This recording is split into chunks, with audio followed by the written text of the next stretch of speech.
The course of the World Cup. This is the only chance that the city that's been his home for the last 3 years will get to see him in the famous blue and white.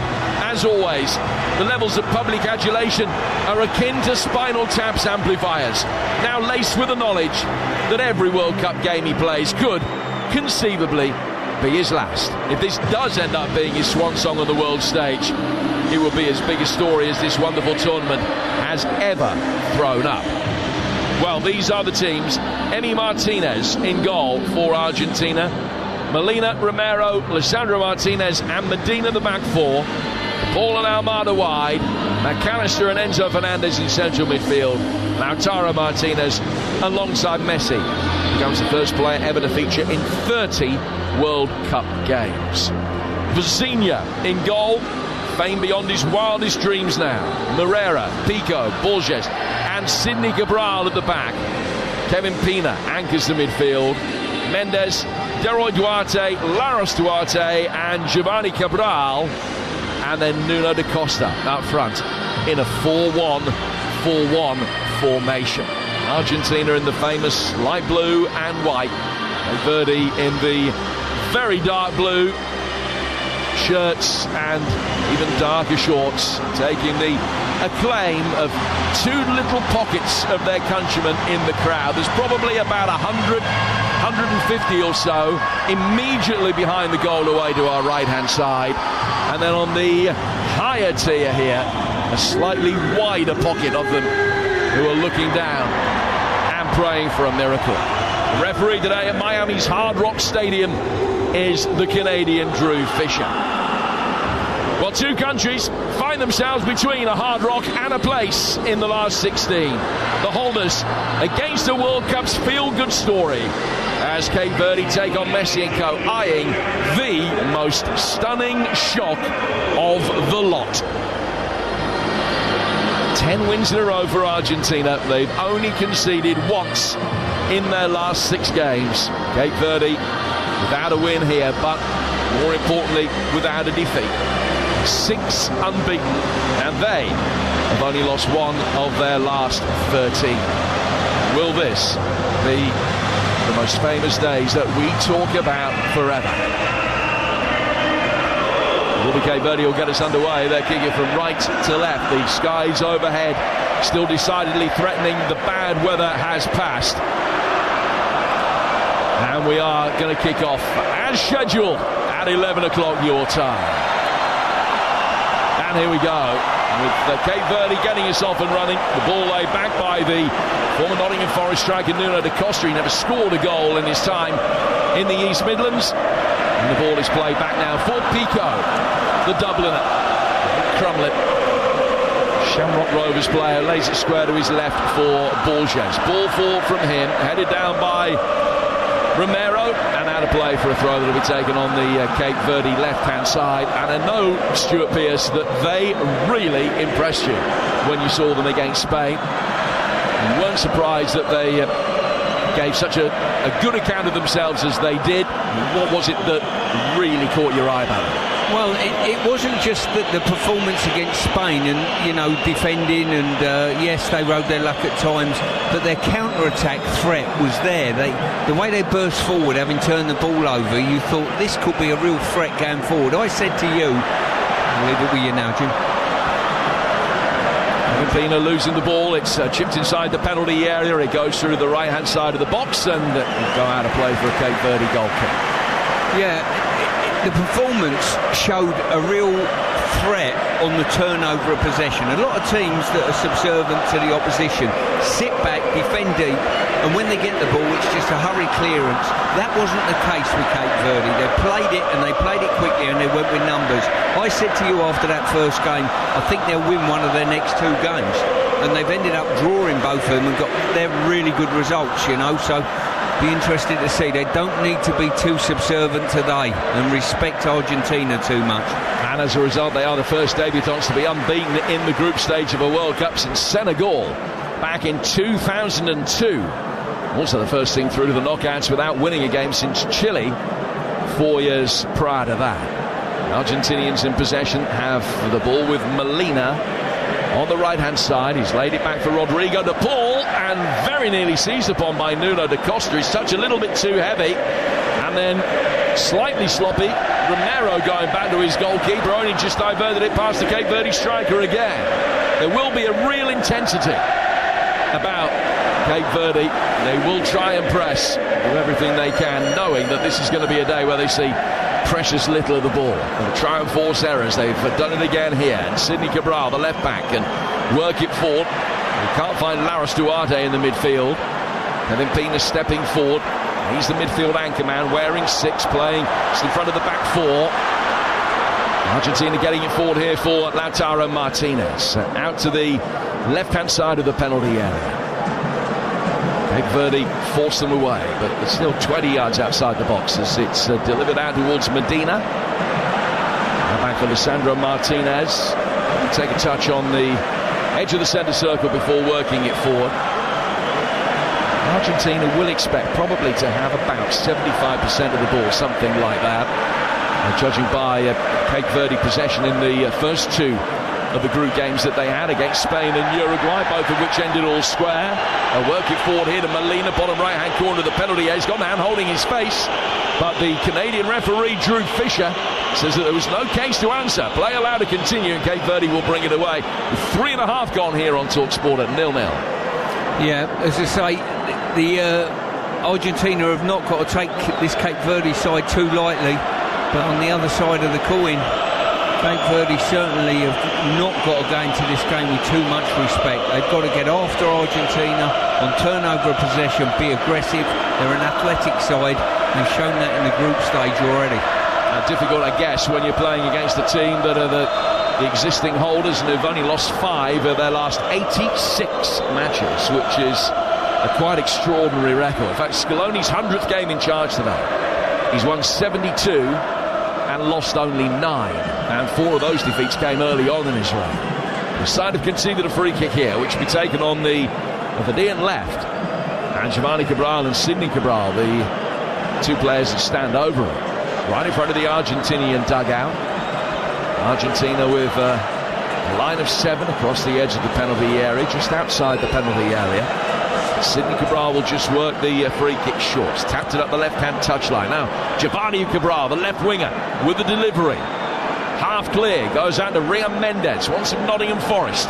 On the right wing, he drives it in. It's blocked by Medina and goes out of play for a Cape Verde throw. They've already shown, as they did early on against Spain, that they're not here to make up the numbers. There is a respect, but there's no deference from this side to Argentina. Indeed, there's not, Jim. As I say, that struck me in that first game against Spain. Really impressed with them, and they're worthy of their place at this World Cup. They finished above Cameroon in qualifying, 4 points clear. It was absolutely no fluke that they've made it. There's not a situation like Sweden where they've been able to qualify through the back door, far from it. Paul winning the ball back in the midfield. An early touch for Messi, who's not seen too much of it in the early stages, but he certainly won't be bothered by that. Alexis McAllister now plays it back through the midfield, and it comes down to Molina. Now an opportunity for Enzo Fernandez, wearing 24, one of the players that started the last World Cup final for Argentina, and there are several of them in this starting 11. 6 in all, including Messi, who is just ambling forward deep into Cape Verdean territory. Ball sent wider though towards Molina. Molina playing it back to the halfway line. Romero towards McAllister, well challenged in there by Cabral. And then Argentina win a 50-50, and all they do is punt it forward, and Vizinha gets his first meaningful touch. 6 minutes gone here in Miami. It is a really close, sticky early evening here. 5 hours behind you here on the East Coast, so it's what's coming up at 6:10 local time as Vizinha turns away inside his penalty area with the ball at his feet. It felt a little bit chancy, and McAllister then trying to pick it up in the midfield. Vizinha back in position. Argentina can't work it forward. Messi looking for Lautaro Martinez, and Now the Verdeans will chip an early ball all over the top. Rian Mendes has got it. Giovanni Cabral waiting in space on the edge of the penalty area. Gets a shot in, which actually takes a little nick off Romero.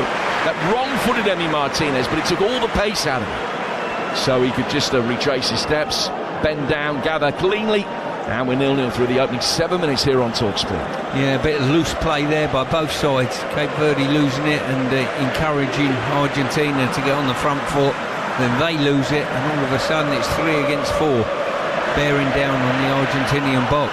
The winners of this one take on Egypt in Atlanta on Tuesday. The Egyptians beating Australia on penalties, with the 2 Aussie centre halves both missing in the spot kick. A shootout. Later on TalkSport, Colombia meet Ghana. They're playing for the right to take on Switzerland. That kicks off at 2:30 your time. Colombia-Ghana live on TalkSport. We've got all 104 games from the tournament here on the TalkSport network, including this one here in Miami. As a little bit of a drizzle in the air now. McAllister playing it out to the left flank. Medina will make his way forward. He's level the edge of the penalty area as he slips it in towards Almada, who then spins away. Right-footed cross, hit very deep down towards the Argentinian right. Ball doesn't find Molina. It's well intercepted by Giovanni Cabral, and he will now be able to work it forward for his namesake Sydney, coming forward up the left flank. He's midway in Argentinian territory. 3 of the Albiceleste around him, and they were able to dispossess him relatively easily, and they'll be able to build from the back. But through the opening 8 minutes, neither goalkeeper's had anything to do so far, and that's just a little mini victory in itself for Babista and his Cape Verde team. 0-0. Yeah, they'll be pleased with this start that they've had. A couple of times they've turned the ball over. We just saw one there where that counter-attack went. Messi just trying to probe down this right-hand side. Pass over hit. Just too far for Martinez. So the Cape Verde haven't had a chance as yet. That's no real surprise when you consider that Argentina have only faced 2 shots on target so far in the whole World Cup in 279 minutes of play now. Well, look, they're one of the teams that's impressed so far. Yes, they've not come up against a blue chip side at present, but them and the French at the moment are the 2 that have impressed. And Messi free scoring as well. Flip side of that, Argentina haven't had a touch in the Cape Verde boxes yet. They've just given another free kick away, and Giovanni Cabral has caught the eye, wearing 7 for Cape Verde, the Blue Sharks, able to bring the ball forward. He's won a free kick, which has been taken quickly, goes back for Pico. Pico making his way forward, trying to slide it down the inside right channel, but it's gone past Nuno da Costa. He's come off the bench in all 3 games so far, but starts the biggest of the lot in preference to Dylan Livramento, leading the line for Cape Verde today. And I mentioned Giovanni Cabral. He played more than 100 games for Sporting Lisbon. He featured in Serie A for Lazio, one of the most experienced at a high level in this Cape Verde team, who are just dropping off in shape. Very narrow back 4. Ball slipped forward towards Lautaro Martinez, is easily read by Borges, whose clearance goes over halfway, only as far as Lisandro Martinez. Yeah, Messi there just for the second time in the game, just dropping into midfield, and you just see his mind whirring, thinking, looking to probe, and it was a lovely reverse pass through the lines. And he's waiting now between left back and centre half. Stood absolutely stone dead still. Now just goes up to not even a walk, little shuffle, but they're still in a position to be able to find it. Rodrigo de Paul goes back to his goalkeeper. Now the problem is with Messi, you know that you can keep him quiet and reduce his influence for varying periods of time. It's a lot easier said than done, but even then, when he's completely quiet, it only takes one moment, and that is why he scored more goals in the World Cup finals than anybody else, 19 in all. He might be in a position here to score his 20th. It's cleared by Kevin Pina from the edge of the penalty area, out to the right back Moreira, and his ball forward up the right-hand touchline just drifts away, puts a little bit of pressure on Medina, who's forced to come across and slip it out of play for a throw that'll be taken on the Cape Verde right. And Babista, their coach, will be delighted with the start that they've made through the opening 12 minutes. Yeah, they certainly have. They've played well. They've been confident in possession of the ball, which has been really good. Knocked it around and never had the opportunity to get forward. They've not turned it down. They've gone forward with the ball, either running with it or without it. We'll try and work a long one over the top here for Nuno da Costa, but it's easily mopped up by Emi Martinez.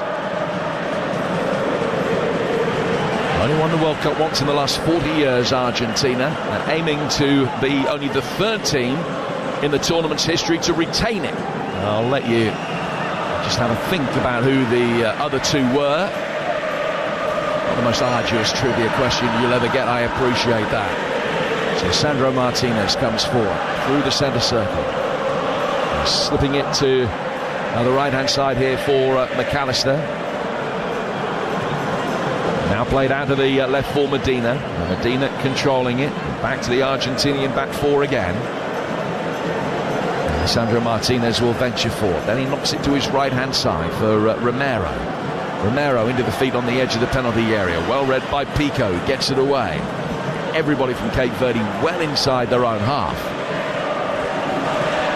And now Alessandro Martinez, as Cape Verde knock it away, will be able to chase after the loose ball. He's got all the time in the world to run round it and bring it back under control. It's 0-0. Possession at the moment, not quite as marked in Argentina's favour as you might necessarily have expected. 57-43. It's Cape Verde that have had the only attempt of the day so far. 13 minutes in here. Very close, sticky Miami evening in Miami Gardens, the home of the Miami Dolphins at the Hard Rock Stadium. A stadium that now has the Formula One track going all the way round it. Argentina in pole position in this game, certainly according to the bookmakers, but nothing to show for that optimism yet. 0-0 the score, 14 minutes gone. It's Romero.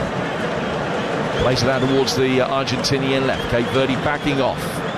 Just drop into a back five with Kevin Pina between the centre halves. Lautaro Martinez with a little layoff here.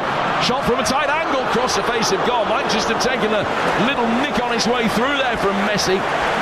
Goal kick given rather than a corner, and no complaints from him. He got it onto his favoured left foot, but spinning away at a tight angle. And he's dragged it wide of Vecinia's far post. Yeah, just dragged it too far wide there, but this is a game for Cape Verde. It's all about concentration, really. All of a sudden, there was no real danger. They've had everyone in place. Then all of a sudden, a couple of quick passes. They're in the box, and it's that man, Messi, that just drives into the box and frees himself up for a shooting effort. 6 goals so far. Hat-trick against Algeria, 2 against Austria, came off the bench and netted against Jordan. So he's now, if you bring 2022 into play as well, scored in 7 consecutive World Cup games. Nobody else has ever done that. If he was to net again today, he'd be the first player since the Brazilian Vava back in 1962 to score in 5 successive knockout ties within the World Cup. He'd also become the first player ever to score in 6 different World Cup rounds. It's because this round of 32 new for this particular tournament. He's scored in all the others in which he's ever played, but he's never previously had a round of 32 tie. It's 0-0 through the opening 15 minutes here on Talk Sport. Cape Verde defending really well. Not up against the ropes by any stretch of the imagination. So Sandro Martinez works it out towards Medina, slipped into the feet on the edge of the penalty area. Messi is just waiting again to try and get involved. He comes back for Almada. Almada with a clever little spin on the edge of the box, rolling the ball into the feet of Messi. It was a strong challenge on him, and he's won a free kick. He was back to his feet immediately, but just a little darting movement from his statuesque position towards the ball, and it was far too good for the Cape Verde defender, who came in from the side of him, Giovanni Cabral, and caught his ankles, and it's a free kick to Argentina in a really good position. 12 outside the box, left to 7. I think that was a little bit harsh, actually. Looked a decent tackle. I thought he got first contact, but what it does, it frees up a potential shooting opportunity. Level with the post, probably just under 30 yards away. So Well, some breaking news. FIFA expected to make a final call on the kickoff time for England-Mexico in the next couple of hours. A plan put in place to bring the game forward by 6 hours due to thunderstorm threats caused an angry backlash from both teams, and TalkSport now understands that FIFA potentially could U-turn and revert to the original kickoff time of 1 a.m. Monday morning UK time, which is a 6 p.m. kickoff in Mexico. So it's a breaking story, a developing story, and we'll keep you updated. But just as it looked as though the plans were going to be changed and set in stone, the reverse lights have come on. Potentially. We'll keep you updated as soon as we know anything hard and fast. Here in Miami, 17 minutes gone. And an opportunity for Argentina from a free kick. All eyes in the stadium on Lionel Messi. He's got a four-man wall to try and curve this over. He runs up, hits it left-footed, and the goalkeeper got down. It dipped enough, easily enough. They didn't have the pace on it to beat Vizinha, who could trot across behind his wall and make a comfortable stop. 0-0. Yeah, as I say, not enough pace on the ball. He's got it up and down, decent angle, but the goalkeeper more than comfortable, just dipping down and scooping up. So 0-0 the score. 18 minutes played. Argentina in possession. Chipping it over the top here for Molina's run. Molina threading it through, and Messi very nearly got there. Vizinha rushing out of his 6-yard box was brave. And the right back Molina is getting forward in some really good positions now. And just a little deft flick into the path of Lionel Messi. Vizinha read it and was able to keep it at 0-0. Yeah, just a concentration error there by Cabral, the the left back.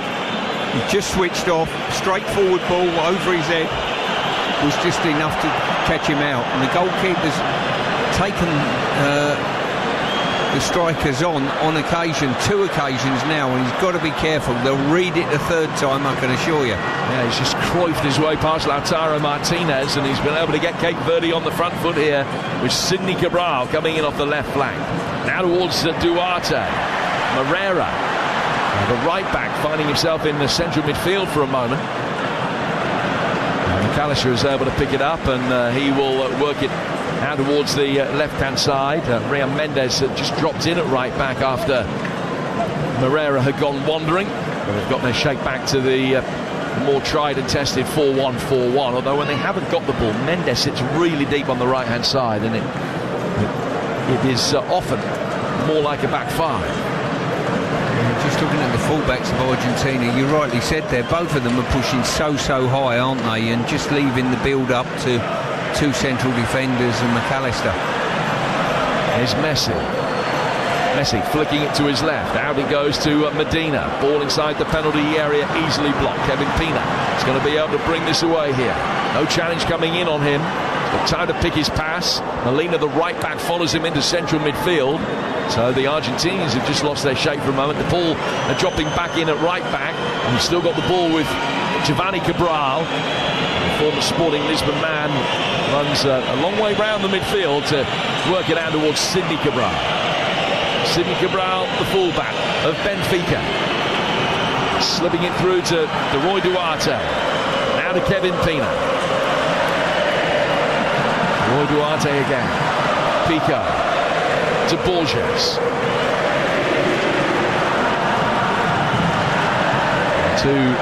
Verde centre-halves exchanging passes again. Pico, who's in possession, you may well be aware, but he's been given his international call-up through LinkedIn.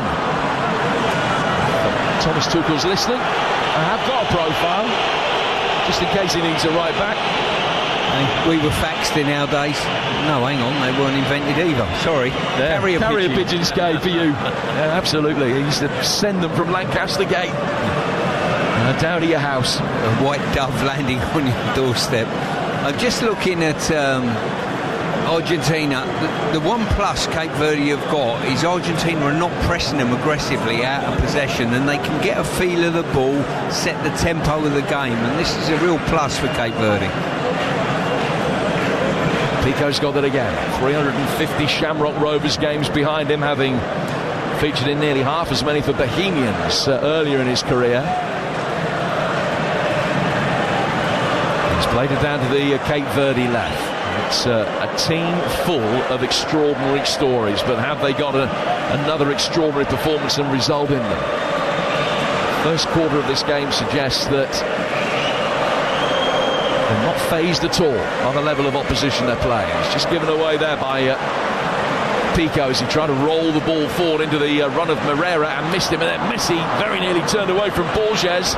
Messi will be able to turn on the edge of the penalty area, but Kevin Pina came back and flicked it away from him and will be able to drive it forward into the feet of Nuno da Costa. Was he fouled? Referee says no, and Kevin Pina then wins it back in the midfield. And here come Cape Verde into Argentinian territory, where they haven't had a decent touch of the ball for a good 5-6 minutes or so. Moreira now out towards Mendes and back again. Marian Mendes has it once more. Happy to go all the way back for Pico. Midway through the first half, a hydration break incoming. It's 0-0 here on Talk Sport. On the day that Egypt have beaten Australia on penalties, and the winners of that will play the winners of this. So Egypt waiting for either Argentina or Cape Verde in Atlanta on Tuesday. Argentinians have it again with Enzo Fernandez. Turn back towards Romero. Sense that Nuno Scaloni's men are playing well within themselves at the moment. Comes down towards Messi, right in front of Batista, the Median head coach. Messi making his way forward, drops his shoulder, side puts the ball down the right-hand touchline. Molina running after it. It's mopped up though by the dark blue shirts in the Cape Verde defence. De Roy Duarte back towards Borges. Borges turning away from Messi under pressure, gets it forward towards halfway. Nuno da Costa backing into Romero. No foul given either way. And Argentina emerged with Lisandro Martinez on the ball. Yeah, Romero, as we've seen many times in the Premier League, likes to get really tight, touch tight with his man. Sometimes looks very impressive, other times he gets caught out. And Cape Verde will be hoping that it's the latter. Here's the Paul, swinging a ball inside the penalty area that is headed away. He goes out of play for a throw. That should be the hydration break with 24 minutes gone at 0-0. And the two coaches will get their two teams over to them. And Lionel Scaloni might just be expecting a little bit more tempo from Argentina. As I mentioned, they have played well within themselves so far. So let me reiterate the latest on today's big breaking story, which concerns exactly when England's match at the Azteca against Mexico is going to kick off. Of course, you'll be well aware, scheduled for 1 a.m. Monday morning, Sunday going into Monday.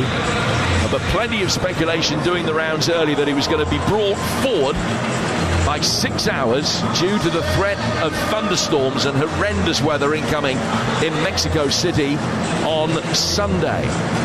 Now, we were led to believe that that was the case and that decision had all been taken and had been all but rubber stamped.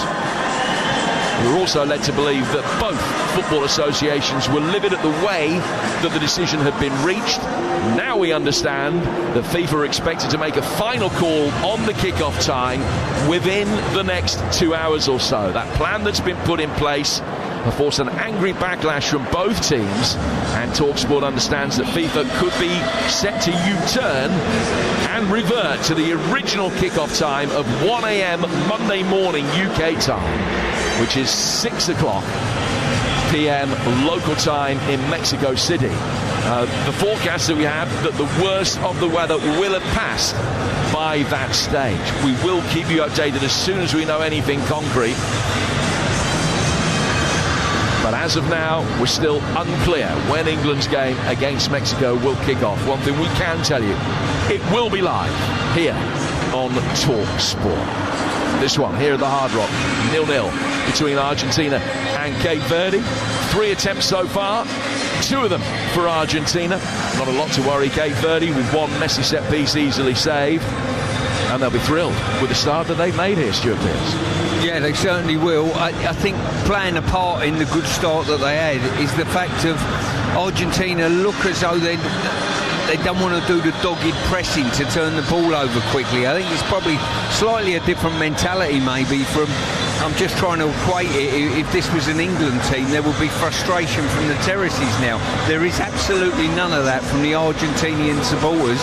They're just quite happy, waiting for the opportunity, and also the Argentine side seem to be of a same mentality as well. Not really pressing for this first goal, this breakthrough. They're just quite happy, thinking to themselves, look, it'll happen, just give it time. So 0-0. Now we'll resume with an Argentinian throw on the right flank. Molina's going to take it.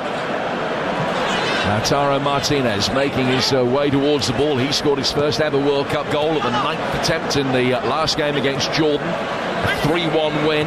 Argentina beating Algeria 3-0 and Austria 2-0 before that. Messi getting all 5 of those goals. The Argentinians bring it forward again to Medina.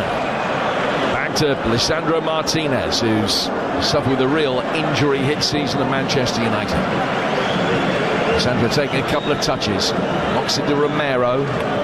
Forward from Romero down to Nahuel Molina, the Atletico Madrid man, whose manager Diego Simeone is here today, hoping that his son Giuliano is going to get an opportunity off the bench. Here, the ball in towards Messi. Oh!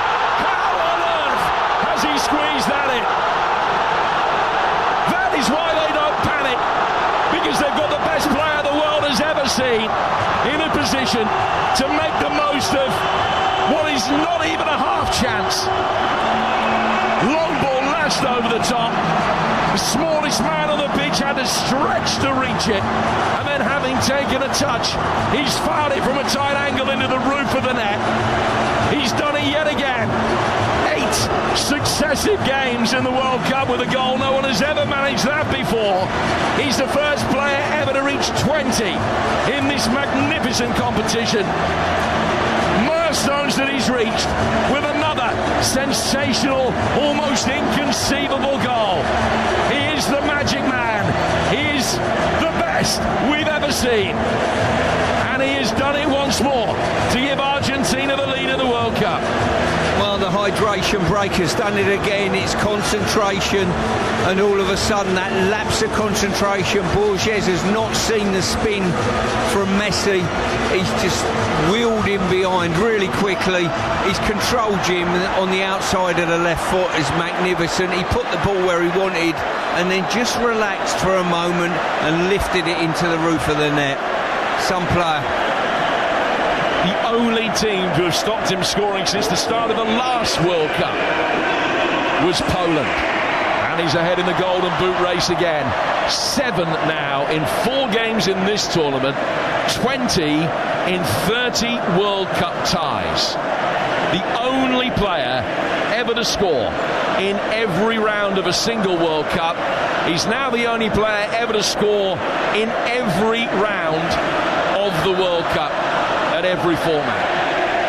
And he scored in 5 successive knockout ties now. Only the 3rd man ever to do that, and the 1st for more than 60 years. He is an utter phenomenon. He's worshipped by those in light blue and white who are singing his name again after the 124th international goal of his career. It's 1-0 Argentina. And Cape Verde have it all to do. Yeah, they do.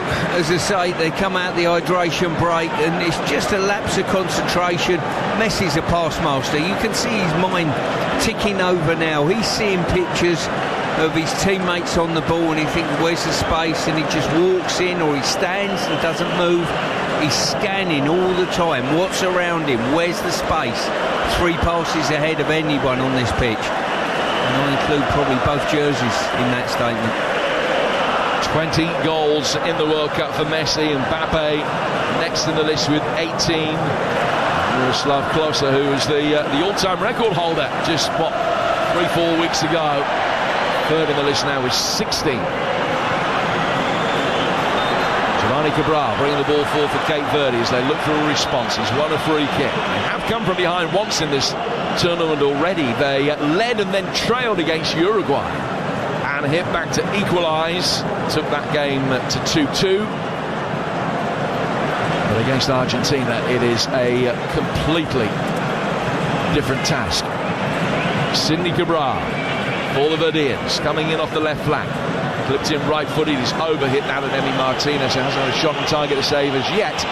Watches it drift over his left shoulder and wide. 1-0 to Argentina. Messi on 29. You're with TalkSport. Yeah, as I say, Argentina, the levels of patience in their play is quite incredible. They really are patient, pretty slow in the build-up. There's a sort of inner confidence you get to feel about this team, but then again, that comes with being world champions, I suppose, Jim. Romero gets the ball forward. Messi heads it down. On the stretch, Enzo Fernandez did really well in the midfield, because the headed pass that Messi supplied him, probably as good as Messi could have managed in the situation he found himself in. Fernandez did really well to make something constructive of it, and now Messi's got the ball at his feet and plays another obliquely angled left-footed pass forward for Rodrigo de Paul. Messi now to Lisandro Martinez, coming out of the centre circle. Away to the left flank. Medina, I beg your pardon, makes his way in. Messi has it. To the right, Molina. Messi making his way into the middle. It comes out to the edge of the penalty area. Messi trying a little 1-2 that didn't come off with Almada. Cape Verde can bring it away with a touch from Nuno da Costa. Gets it again in the heart of the midfield, and the retreating covering from Medina was excellent. Found himself out of position for a moment, but the left back in central midfield just dropped in, stuck his foot in, knocked it away from Nuno da Costa, and Argentina will bring it forward again. Messi's got 7 goals in this tournament, Stu. He's only had 11 shots. And you can see why, to be fair. I mean, his first touch set everything up, and then the composure just to set himself to lift the ball into the roof of the net was magnificent. A lot of people would have got the control wrong, or snatched at the shot, or delayed to allow the defender to get back and get a tackle on him. Not Messi. Much like yourself, he just gets better and better as he gets older. 9 days past his 39th birthday now, and it feels as though this is bound to be his last World Cup, and in another way it feels as though it's bound not to be. Well, it just goes on and on and on, doesn't he? You know, and there's mobility when he needs it. You know, he conserves energy, but all of a sudden, when he sees space or a little darting run, woof, off he goes. There's Borges, the centre half, with the ball at his feet, a difficult one to control from a throw, but he gets it away. Couldn't play a constructive ball forward. And Argentina have it at the back. They've only lost 3 of the last 56 games in which they've scored the first goal in the World Cup. The last defeat that they had in the World Cup was actually in one such game. They took the lead against Saudi Arabia and ended up losing it, but that's the last World Cup match that they have lost. Well, they had 4 defeats since they won the last World Cup, the most recent of which was back in September against Ecuador. Too many signs that they're going to be losing this one. Lead 1-0, they're in complete control after what felt like they were playing within themselves in the first 25 minutes or so, and it was taking them a little bit of time to warm to their task on this stiflingly sultry Miami evening. Now they work the ball forward out to the right. It looks as though there should be an offside flag comes up. It does now from Michael Barvagan, the assistant referee. And Molina had just been caught on his heels, hadn't got himself back on. And it's a free kick to Cape Verde in their left back position. 10 to go to half time. You with TalkSport. Argentina leading Cape Verde by a goal to 0. And looking set to be playing Egypt on Tuesday in the next round.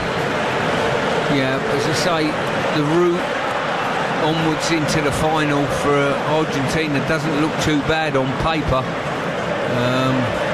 It might be England or Brazil in a semi-final potentially. Quarter-final, sorry. Oh, sorry. Oh, so no, you're right. My apologies to you, the semi-final. Yeah, or Mexico. Up until then, on paper, it looks quite reasonable, doesn't it, for the Argentinians? Yeah, absolutely.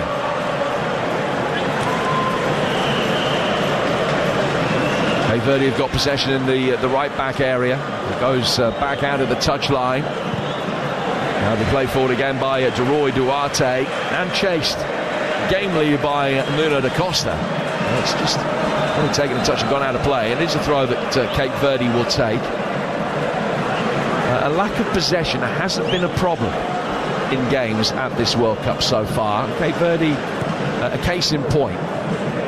They only had 25% of the ball in their match with Spain and didn't lose that game. In fact, only 3 of the 10 teams with the lowest possession in a match at this World Cup, so that's 28% or less, have actually lost the game.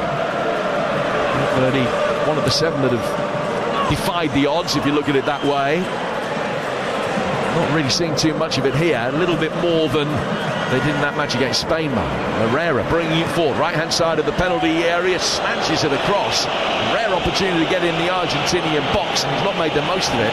And it just drifts away innocuously over Martinez's bar. Out of play for a goal kick that'll be taken with 7 minutes to go here on TalkSport in Miami in the first half. And Lionel Messi's done it again. It's 1-0 Argentina. Yeah, Cape Verde have probably just let themselves down in this latter stages of this half, just by when they have got the ball into the Argentinian half. It's just run aground too easily, and they've not threatened Argentina as I was fully expecting they might do on the odd occasion. Here's Molina. Controlling the ball a little bit awkwardly on the right-hand touchline, and in fact, by the time it came off his chest and he'd then been able to salvage that poor first touch, it had just rolled over the line and out for a throw to Cape Verde. Sidney Cabral will take it. Ball thrown back to Borges, the centre-half. Plays his club football in the United Arab Emirates. Ball from him to Kevin Pina, who scored Cape Verde's historic first World Cup goal in that game against Uruguay. Ball from him to Laros Duarte. Now between the lines for Roy Duarte. Mendes. Taking a couple of touches off the right flank.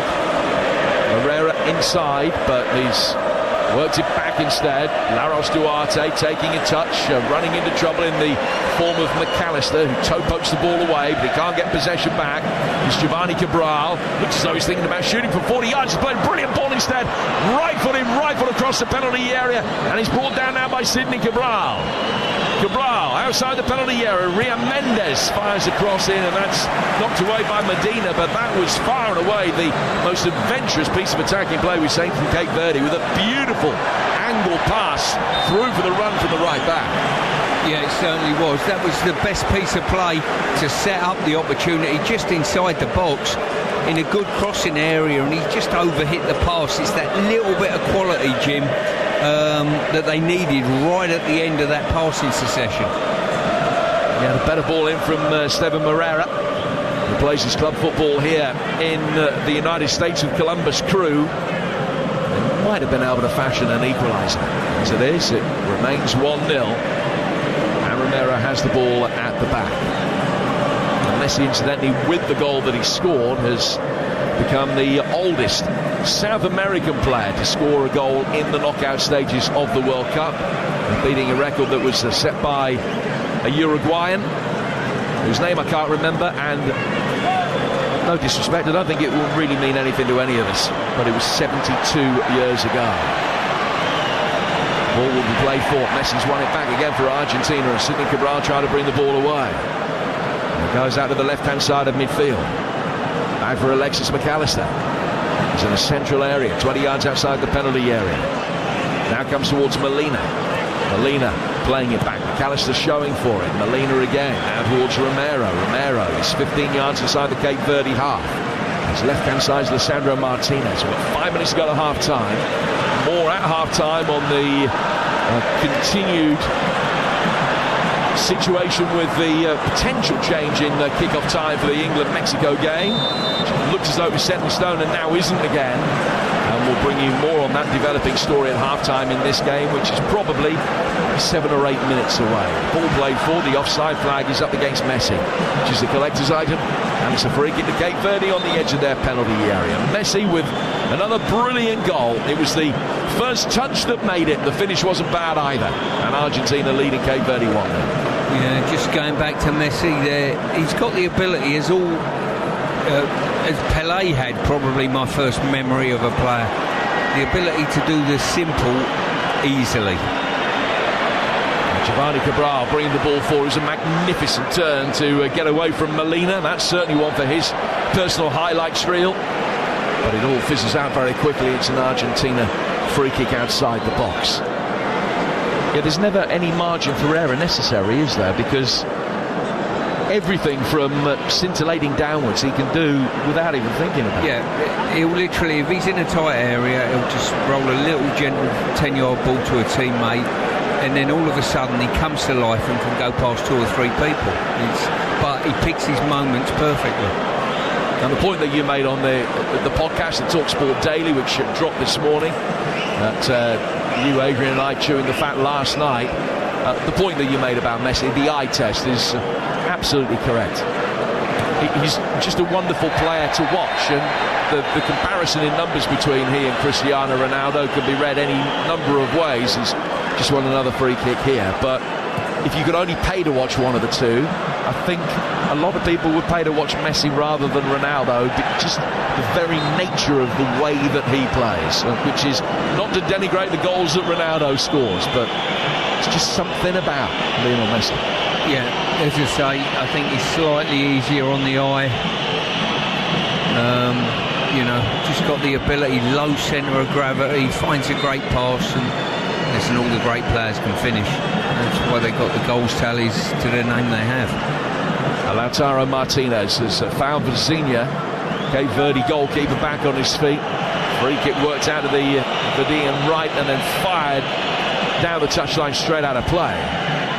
And it's a throw in Argentina's left back position. Their last World Cup elimination at the hands of France in the round of 16 back in 2018. 8 years on, they look destined to be playing Egypt in the round of 16 in Atlanta on Tuesday. Don't forget, England's round of 16 tie at the Azteca. Kick-off time still unknown. We'll talk about it at half-time. Is it going to be 7 p.m. Sunday night your time? Is it going to be 1 a.m. Monday morning your time? More details to come to a huge story with the potential change of the World Cup schedule. It may be being enforced by FIFA because of the weather, but it's gone down badly with both FAs. More to come at half-time in this game. Argentinian supporters, almost to a woman and man in their blue and white striped shirts, bobbing up and down with their beloved heroes in possession here. With a minute to go to half-time, plus at least 3 to be added. And Christian Romero has the ball at his feet. He's worked it forward here for Alexis McAllister, very nearly to Lautaro Martinez. Shot comes in, Vizinha dives away to his left, and he's able to make the save. He's well struck by Almada. And the loose ball is picked up now by Messi.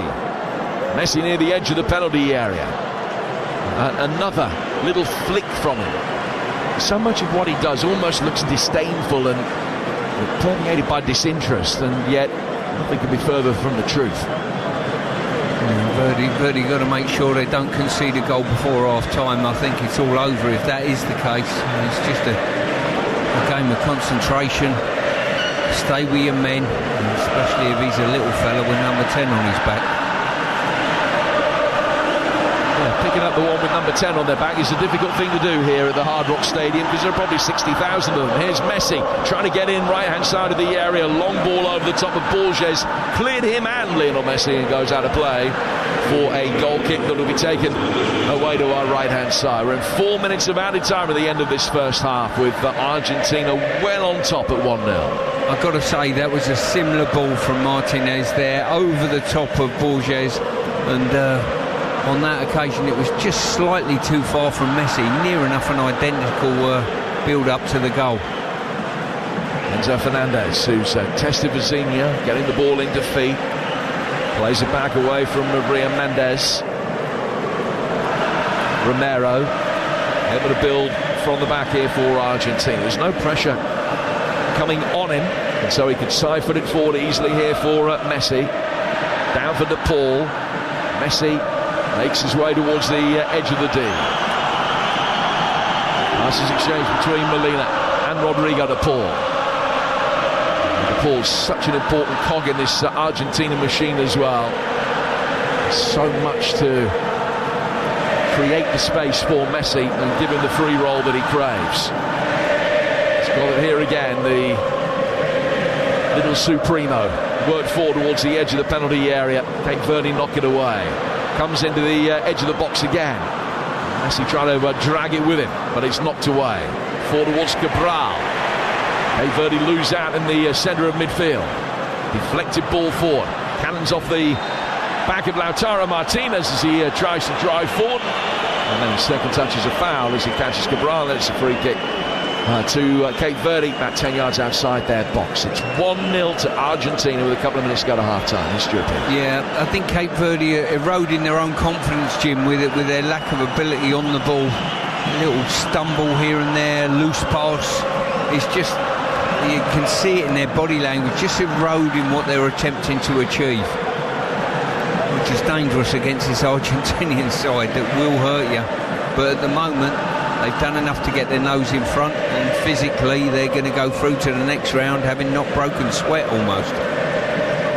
There's the Roy Duarte.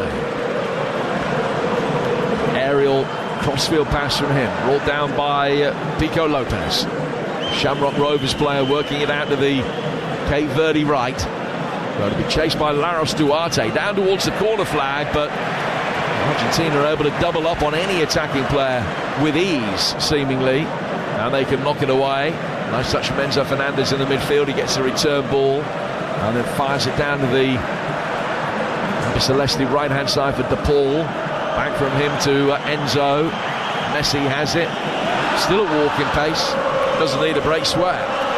Almost impossible not to in these sultry meteorological conditions, though. But the worst of the weather long since passed now. No danger, I wouldn't think, of being subsequent lightning strikes which will delay the conclusion of this game in a timely manner.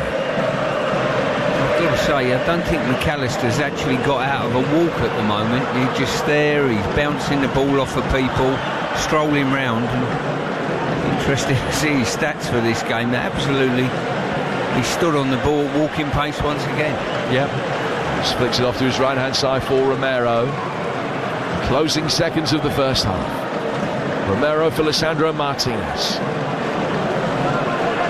Martinez watching the clock on the big screen.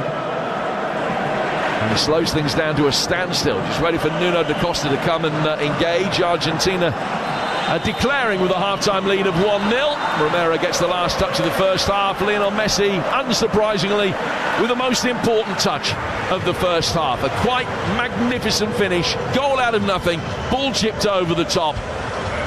And the greatest man that's ever played the game does what he does. Argentina leading at half-time by a goal to nil here on TalkSport. And Stuart Pearce, what a goal it was. They all come here to see Messi magic, and he has delivered in that first half. How difficult was it to do what he did for that goal?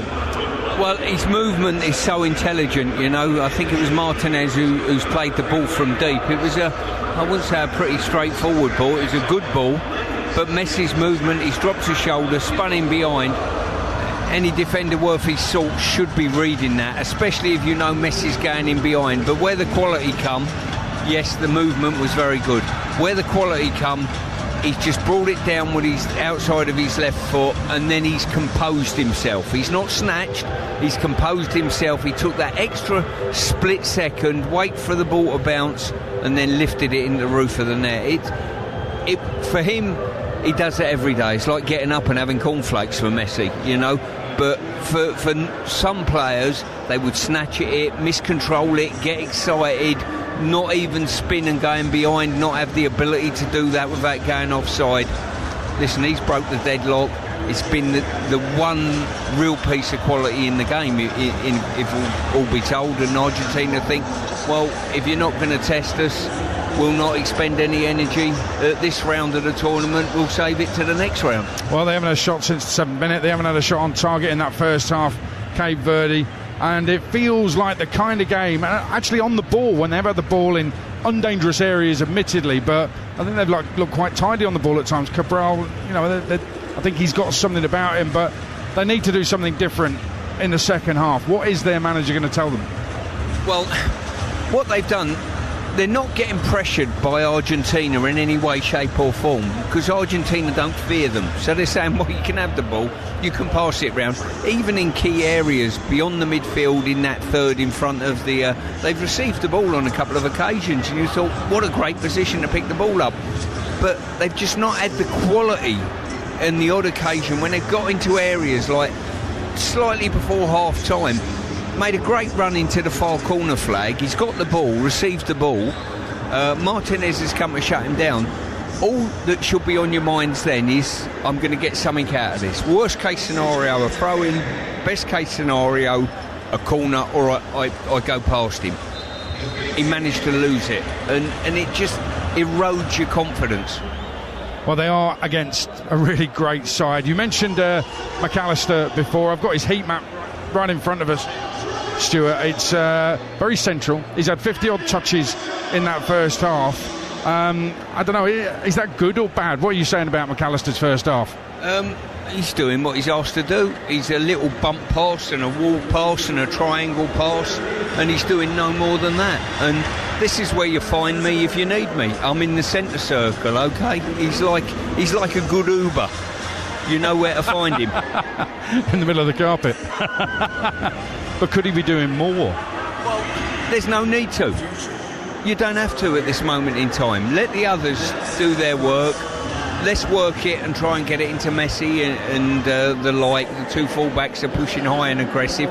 Let them do the work, and he's got nothing to break up defensively. And yeah, you know, why should he also? It has been in terms of the goal, that Messi moment that you needed when you come here. I've been sitting among the Argentina fans, by the way, in that first half. It's been absolutely electric. We talked about the atmosphere before.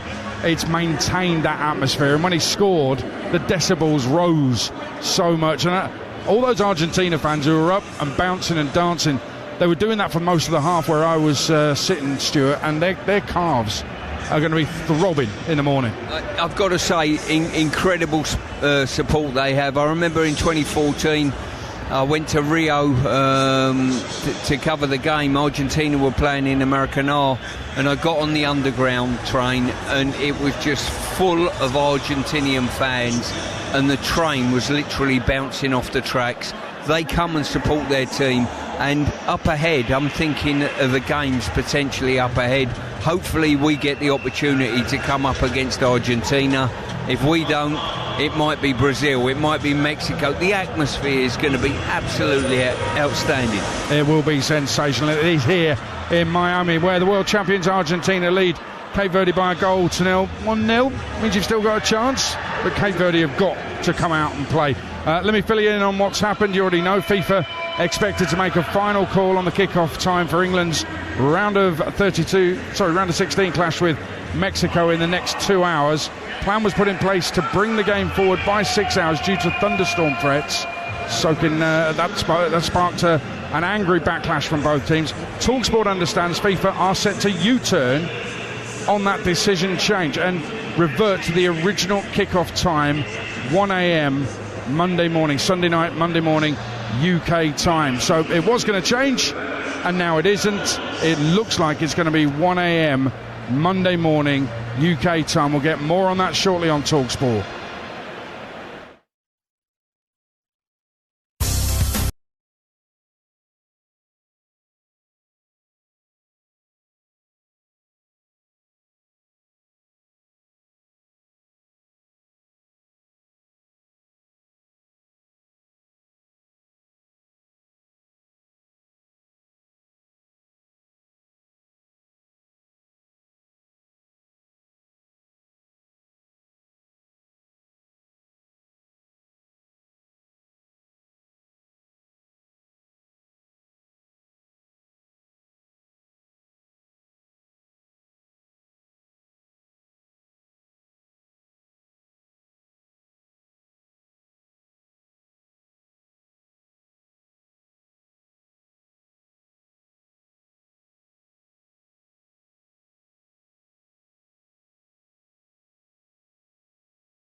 Changes made by either team at this juncture. Argentina, Emi Martinez in goal, Molina, Romero, Lisandro Martinez and Medina, De Paul, McAllister, Fernandez and Almada, Lautaro Martinez alongside Messi up front, and for Cape Verde, Vizinha in goal, and then Moreira, Pico, Borges and Sidney Cabral, Kevin Pina anchoring the midfield, Mendes, the two Duartes and Giovanni Cabral, and then Nuno da Costa is up front. Argentina with Lisandro Martinez in possession, finds Romero, out to the right for Molina, and back for Romero. He's put under a little bit of pressure from the striker Nuno da Costa, and Argentina as a result of that forced to go all the way back towards Emi Martinez. 1-0 to Albi Celeste, and Stuart Pearce is watching the game with us.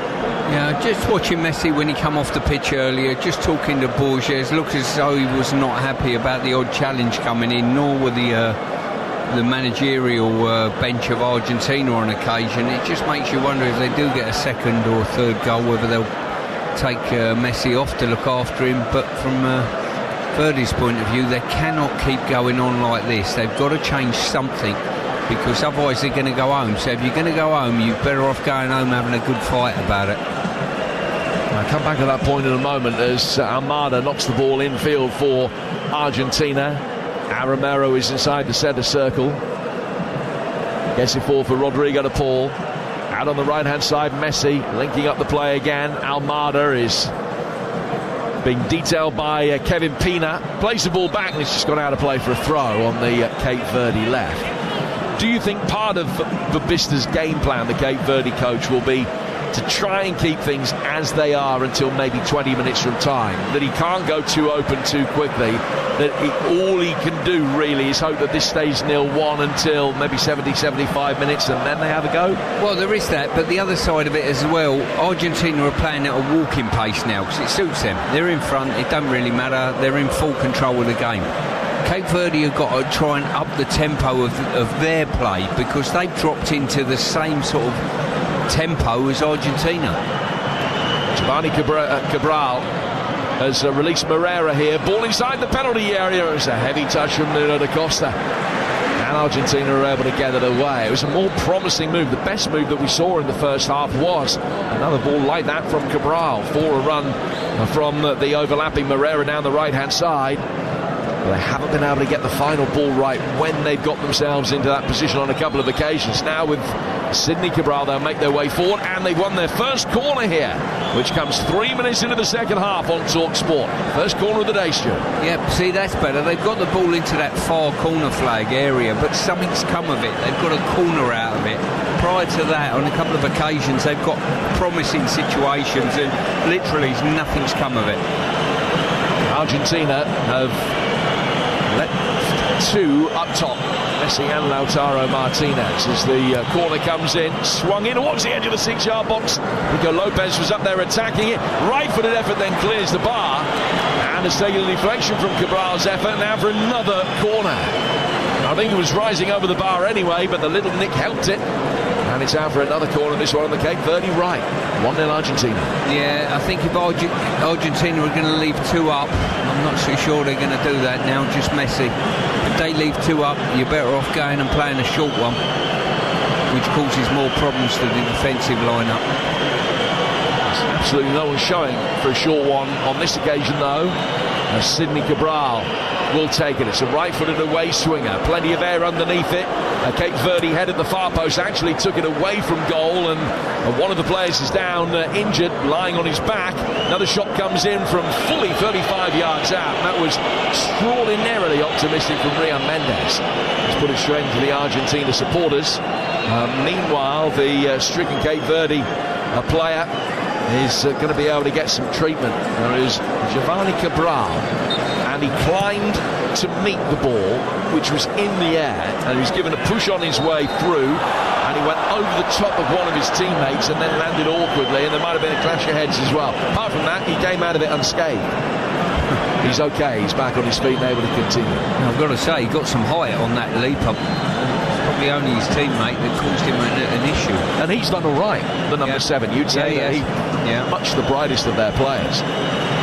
You can tell that he's one that has played at a high level. The only player who's currently a squad member of one of Europe's top 5 divisions is Logan Costa, who plays his club football for Villarreal. He's a centre-half, but he's had a ruptured ACL and is barely fit. He's only made a couple of appearances in club football this season. He's waiting on the bench. Everybody else playing at the length and breadth of Europe, including the Turkish second division, in the Portuguese second division, in Russia, in Ireland, in the Emirates, in Bulgaria, and they are really dotted around the globe. Here's Alexis McAllister, whose heat map looks like a London Underground sign at the moment. Ball played forward into the feet of Enzo Fernandez in the midfield. It's going to be knocked away easily. It comes back down for Roy Duarte. And in dark blue, bring it forward. Cape Verde into Argentinian territory, but they've still got 9 between them and goal. And here's Sidney Cabral. Back from him to Roy Duarte. Giovanni Cabral. A little bit deeper as he picks this up. Back from him to Borges. Out for Sidney Cabral once more. Argentina just backing off, letting them have easy possession. Then when it does come forward, Romero gobbles up the through ball and it's easily knocked away. Lautaro Martinez now with his back to the direction of play is able to turn and feed the figure of Rodrigo de Paul over on the right-hand side. Argentina go all the way back for Emi Martinez again, who's only conceded once in 3.5 games in this tournament so far, only conceded 8 in nearly 11 World Cup ties in his career. Messi, dropping deep, trying to alleviate the boredom, and then, oh, what a ball that is over the top, and it's just too long for Molina. Well, he picked it up almost in a quarterback position, and he's angled one left-footed right over the top of the Cape Verde back line. Molina just broke his stride. Had he not done so, he'd have been able to bring that under perfect control. There was a peach of a pass from 70 yards. Yeah, I think what they needed, Jim, was Messi to play the pass and Messi to receive the pass for it to end up in the back of the net. It was a super ball. Once again, it was that ball between and over the top of Borges and Cabral. Just a magnificent piece of play. Make no apologies for eulogising about the 39-year-old. Ball cleared by Alessandro Martinez and put out of play for a throw on the Cape Verde left. This is an Argentinian team that have won 45 of the last 55 games. Going to be extending that run further, you would imagine. There'll be 11 straight wins. Went into the last World Cup on the back of an extraordinary unbeaten streak that was about 30-odd. Cape Verde bring the ball forward again. It might break edge of the air. Duarte deflected, and Martinez had to be down swiftly that time. Well struck by Roy Duarte, and he took a little nick off McAllister. McAllister, very grateful to see Emi Martinez behind him, diving down to his left and clutching that into his body. Yeah, best opportunity of the game for Cape Verde, but it come from a miscontrol in the box, I've got to say, that's ended up bouncing to the edge of the box, and a good strike. Martinez, so there's a lot of traffic in front of him. He's gone through legs and he's dealt with it well. And he's won a World Cup and a couple of Copa Americas, won the Europa League with Aston Villa this season. On 250 games now for the Villa. Hoping for back-to-back World Cups. As I mentioned earlier, it's only ever been done twice. The teams to do it, Italy, who won it in 34 and retained in 38, and then Brazil, Pele's first 2 World Cups, won it in 58 and retained it in 62, but nobody has been able to retain the World Cup since the early 1960s. France came close last time out. May be France that are best place to stop Argentina doing it this time. And England will still fancy their chances, amongst others, of course. Could be England, Mexico, or Brazil. You would imagine they will be facing Argentina in a mouth-watering semi-final. Egypt for the next if they get through this. Here's Alexis McAllister getting it forward again, coming towards the edge of the penalty area. De Paul round a couple of challenges, can't beat a third. Messi mopping up on the edge of the penalty area. Enzo Fernandez getting it back from a crisp ball from Molina. Now onto his right foot, but he can't get the shot in. Into Messi, he can't turn on the edge of the box. Clearance hits De Paul. Borges, panic-stricken, tries to get it away. Duarte calms down, back to his goalkeeper, and Vizinha wanted 3 touches. He barely had time for the second, let alone the third. In the end, all he could do was chip it straight out of play for a throw. It's 1-0 Argentina. I think Vizinha had it on his mind to cut one back again and take a player on, but the sad thing is for him was Messi was bearing down on him, and Messi's seen him do it twice before, and you can't do that to an intelligent player. He reads it. Once, twice, 3 times a nightmare. There's Kevin Pina. He's knocked it square to his right hand side. Duarte to Kevin Pina again. Giovanni Cabral on the left, back for Sidney Cabral. A little bit more possession for Cape Verde in the second half than they had in the first. As Pico comes forward now, hits it briskly down to his right for Moreira. Moreira's tackled himself with his poor controls. He tried to get away from the pressure of Medina. No foul on the Argentinian left back as Cape Verde win it back again. And it's Roy Duarte. Plays it back for Kevin Pina, and then in turn to Borges. Borges square for Pico.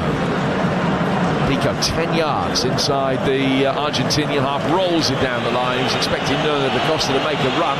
There's an immediate post-mortem between the pair of them.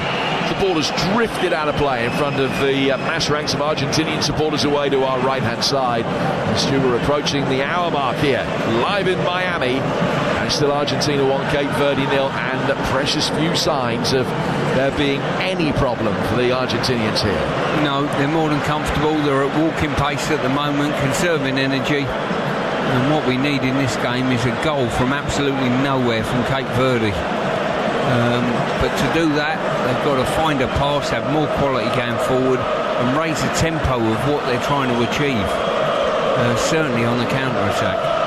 Only defeat they've had in the last 13 games was a 4-2 loss to Chile in New Zealand back in March. They work the ball forward here, and Laros Duarte is fouled. Romero stepping out the back line there, taking a chance. Always an opportunity, just a good feat, I've got to say. Probably worthy of a booking, I'd say, referee. That's Drew Fisher from Canada, who's taking charge today, and it has not been the most arduous of appointments for him. He's had very little to do, very few difficult decisions to make. On that occasion, Romero just stuck out a left foot. He knew what he was doing. A little flick from the edge of the penalty area from Cape Verde very nearly came off with Nuno da Costa waiting. Argentina have been able to play their way out of trouble. Messi gives it away by clipping it forward into space. Laros Duarte winning it back. Here they come with Kevin Pina. Slip forward out of the right-hand side from Nuno da Costa. Chance from Moreira. Moreira into Mendes and back again. So, sign of life on the Cape Verde bench. They tend to make a change right bang on the hour mark, and a double change is imminent. Duarte slipping into his right after slightly heavy first touch, denied him the chance to get a shot in. Argentina work it forward. Pico chests it down confidently and then gets it forward again, and it's Moreira out towards Mendes. He's got 4 in the penalty area. He's found one of them. Oh, it's in! An extraordinary moment. Roy Duarte has equalised for Cape Verde. It is 1-1. Slipped inside the penalty area. The angle was tight, and he drove it low and hard across the face of Emi Martinez, and he has just scored one of the most famous World Cup goals of the 21st century. The whole is Argentina, pegged back by a Cape Verdean side, ranked outside the top 60 in the world. Roy Duarte, the man whose name is on everybody's lips in the world of football. Argentina won, Cape Verde won. They barely broke in sweat. They are sweating now. Well, they've ended up, Argentina Argentina playing at such a low tempo, it almost encouraged Cape Verde to get on the front foot. They had 5 players in advance there. The first time they found a better quality, if truth be known, in the final third. A great ball through the legs. And then from there, what a finish at a fairly tight angle as well. Through the legs, past Martinez before he could react. And I'll tell you what, Argentina all of a sudden have got to raise the tempo if they want to win this game. Well, they came back in the second half against Uruguay. They trailed 2-1 at half-time and equalised. And now they've come back from 1-0 down at half-time to equalise against Argentina. Duarte. And Argentina are going to make a couple of changes. On the back of that, we're going to see Julian Alvarez and Nico Gonzalez. Alvarez, who scored 4 goals in the last World Cup, including 2 against Croatia in the semi-final. And Nico Gonzalez, who's come off the bench in a couple of the games so far. So a double change imminent for Argentina, who led for half an hour. But with half an hour to go, it is now dead level again here in Miami Gardens. What a story this would be. Jim, I think this is going to inspire some tempo in the game now, without a doubt. Cape Verde have got the lift of that goal and the equaliser, incredible. And Argentina playing at such a low pace, comfortable in the game, all of a sudden have been rocked. What a great game football, isn't it? Just extraordinary. Argentina trying to bring it forward again. Messi takes a tumble inside the penalty area. The challenge on him was a legitimate one. He was outside the box anyway. A play forward now towards Enzo Fernandez. Enzo Fernandez's ball through the midfield hits Duarte, a former Dutch under-21 international. He's played 37 games for Cape Verde. That's his first goal for him. On the edge of the box. Cape Verde clear their lines. Kevin Pina with the ball away. Back it comes from Lisandro Martinez. I don't think anybody here expected that. They certainly didn't. There was no build-up to it at all. The lack of quality and the lack of tempo from Cape Verde was there for all to see. And all of a sudden they did find a little bit of quality. But you know full well Argentina will react. And will react now with Messi. Good save from the goalkeeper, Vizinha. And it's bundled away for a corner. They played him in. Messi making a great run. He was through one-on-one. Think he might have taken it with his right foot. He did. And the goalkeeper got behind it, made himself as big as possible. Vizinha with a big save. And it stays 1 apiece. I've got to say, Borges all over the place there, not reading runs. Little flick round the corner. Messi's in. You put your house on him scoring, you really do. Great save. Well, if they'd come onto his left than his right, he definitely would have scored. Now Argentina will make the double change. First player coming off is Almada, and Nico Gonzalez comes on to replace him, the Juventus left winger who's loaned to Atletico Madrid this season. And Julian Alvarez gets a massive ovation as he comes on for Lautaro Martinez. So 2 straight swaps within the Argentinian 4-4-2. This is their first corner. 63 gone. Swung in Vizinha, jogs it a little bit, but his handling was good enough. And he brings the ball to the edge of his penalty area and bowls it out. 1-1. Lionel Messi sharing the score sheet with Duarte. And he's got the ball now. Now to his right-hand side for Kevin Pina. And all of a sudden, now with parity in less than half an hour to go, Cape Verde will be eyeing something very, very special. Because if they can keep things tight at the back, they might just have a puncher's chance of one of the biggest wins of them all. Giovanni Cabral going up, losing out to McAllister. Cabral has stayed down. McAllister in possession, works it to his right. The Canadian referee says play on, I'm sure correctly. Now it is played out towards Molina. Molina plays the ball back. Here's McAllister. This was worth staying up for, wasn't it? Messi getting it out of the left-hand side of the penalty area. Medina, Gonzalez. We'll link up again on the Argentinian left, right in front of us. There's by no means a hush around the stadium, but there's certainly 60,000 in the crowd have had a very sharp intake of breath with events over the last 5 minutes. Duarte's equalising goal after Messi's brilliance in the first half. 1-1 the score. Now he goes to the Argentinian right. Space for McAllister in the heart of the midfield, and it's played back to him. He's clipped it for Gonzalez, the dark-haired winger, chesting it down, but away from Enzo Fernandez, and Cape Verde clear their lines. So they're going to be making a double change in a moment. Now we're going to see the striker Livramento come on. And we're also going to see the central midfielder Jamiro Montero, who plays his club football in the Netherlands for Zwolle. One apiece. Cape Verde finding an equaliser in dramatic circumstances. McAllister slipping the ball around the side of DePaul. Ball out of the right flank for Molina.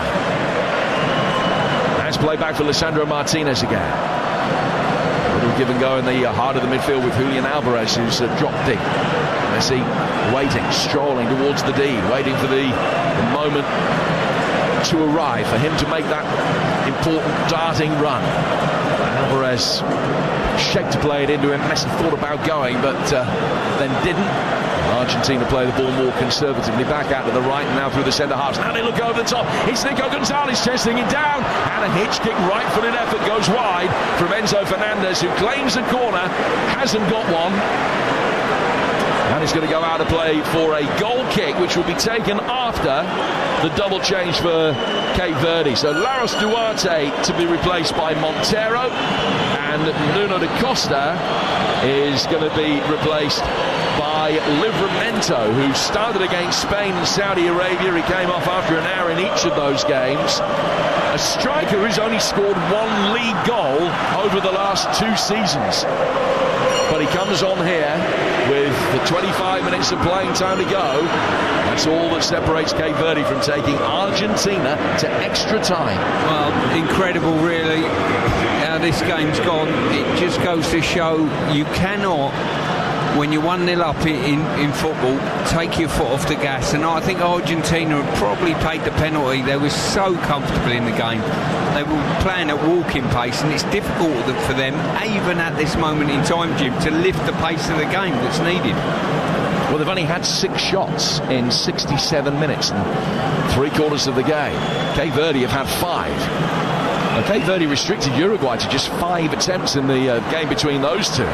Here they come again, though, Argentina, with Messi, who's gone to ground, a little stumble, and a yellow card for Kevin Pina. He was the player that put him to the deck. This free kick in the central area, 14 yards outside the penalty area. I tell you, where Cape Verde are being caught out is that ball over the top. The Messi goal was a great example of it. They've had 2 other instances as well. Balls over the top of the back line. They've just not seen the runs. And apart from that, they've defended everything pretty well, Jim. Well, work to do here. In a free kick that 3 Argentinians stand over it. Clearly Lionel Messi the overwhelming favourite.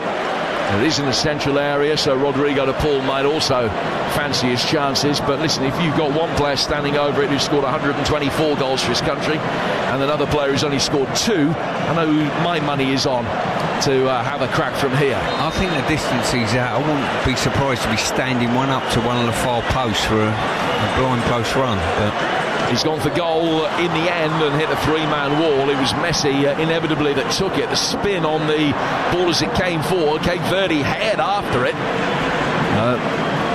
Kind of approach that we saw in that game against Spain, where when they do commit to go, they have bodies sprinting upfield. They couldn't win the seconds in Argentinian territory. Now Lisandro Martinez is going to be able to help get them away from the edge of the centre circle. Down he comes for DePaul. 24 minutes gone in the second half here on TalkSport, where there could just be an extraordinary shock in the making. It's 1 apiece. I think the Argentinian supporters have got their head back round it again. But that equalising goal knocked some wind out of their sails for a moment. Defensive header from Moreira from the edge of his own penalty area. Argentina still overwhelming favourites to get the job done in 90 minutes, but we've almost reached the second hydration break, dead level. Emi Martinez with the ball at his feet midway between the edge of the penalty area and the edge of the centre circle. Side-footed for Romero. Down towards Lisandro Martinez again. Forward he comes. To his left, Medina. Medina knocking it square through the midfield. Enzo Fernandez bringing it on. Little reverse ball gets it back to him. He's down by the dead ball line. Couldn't wrap his left foot around it to get a cross in, but he maintains possession and lays it back for Julian Alvarez. Alvarez immediately under pressure from Montero, the Cape Verde substitute. Right-footed ball clipped over the top from Romero, headed away by Borges. Got enough on it to guide it clear of Alvarez. Argentina pick it up in the midfield again, and then win another 50-50 challenge to bring it forward with Nico Gonzalez. Gonzalez back for Enzo Fernandez. Movement forward inside the penalty area for the fullback Medina, and that created space on the overlap. Ball played out towards Gonzalez. Back for Fernandez. Back across the horseshoe now to Christian Romero again, wearing 13 for his country. Down towards Lisandro Martinez. Out again for Nico Gonzalez. Fullback a little bit slow in getting out to him. The ball driven in towards the edge of the penalty area. Messi will take over, goes to ground, wins another free kick. 2 yards outside the box this time, left of centre. Now this really is in free kick takers country here. Probably favours a right foot more than a left, but Messi potentially going blindside. I'll tell you what, anyone goes near Messi, the referee straight away gives a free kick. I don't know whether that was or whether it wasn't. But it's in a very dangerous area. Really a yard outside the box, just to the left-hand side, Jim. Yeah. Blindside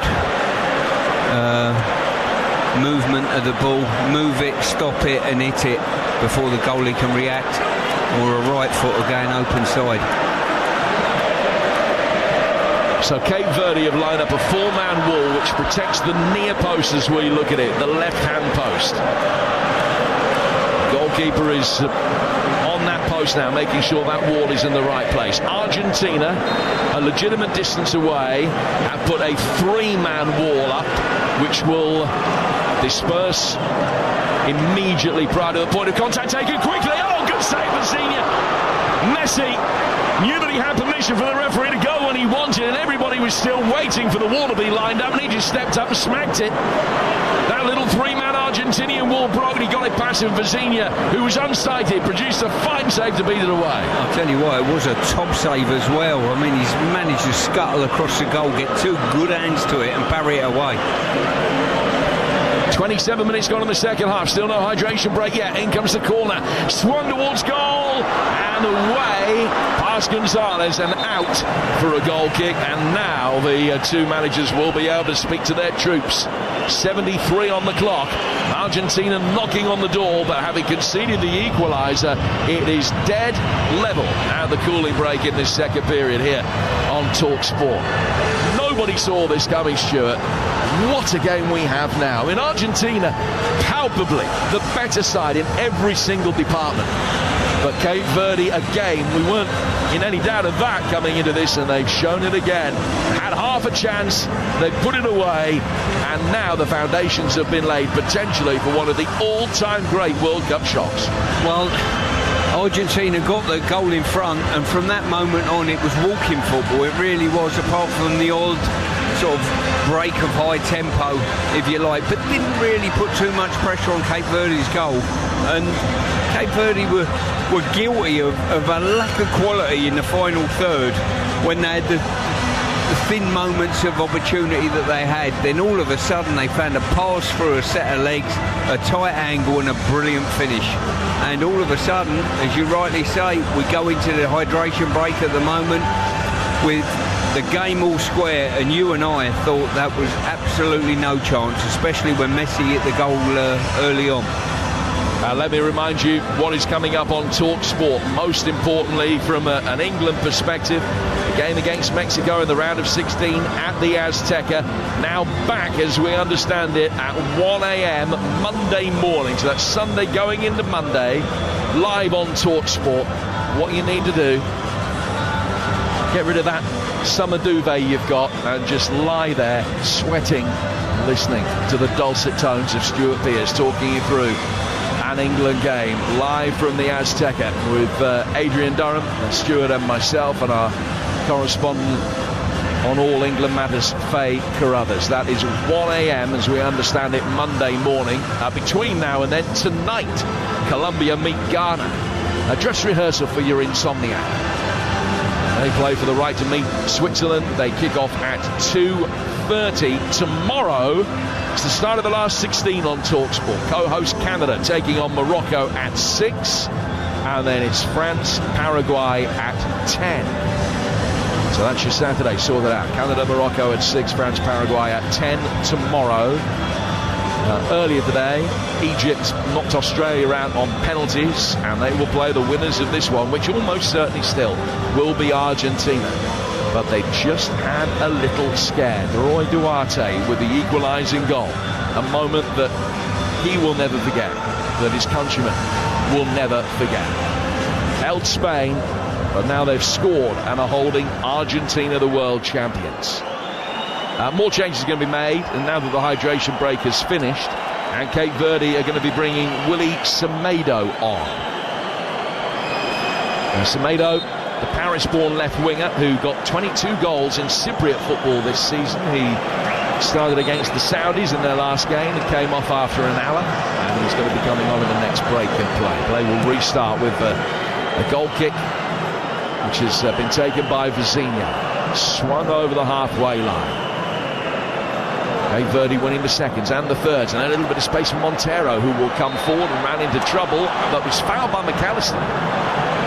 It's a free kick 20 yards outside the penalty area here for Cape Verde with 13 minutes plus stoppages to go at 1-1. They say every picture tells a story, Jim. There was a minute to go on the hydration break, and every Argentinian player was back on the pitch, back in position, waiting for the game to start. Cape Verde all huddled around the manager, just taking their time. Now they've got an opportunity from this free kick, which is at the very limit of range.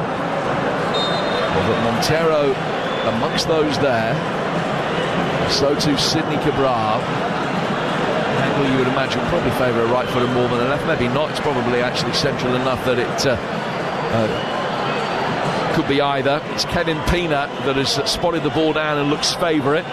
It's going to be a long run up David Luiz style, and it wasn't worth the wait as it trickles innocuously 6 yards wide right along the deck. I've got to say that was absolutely awful.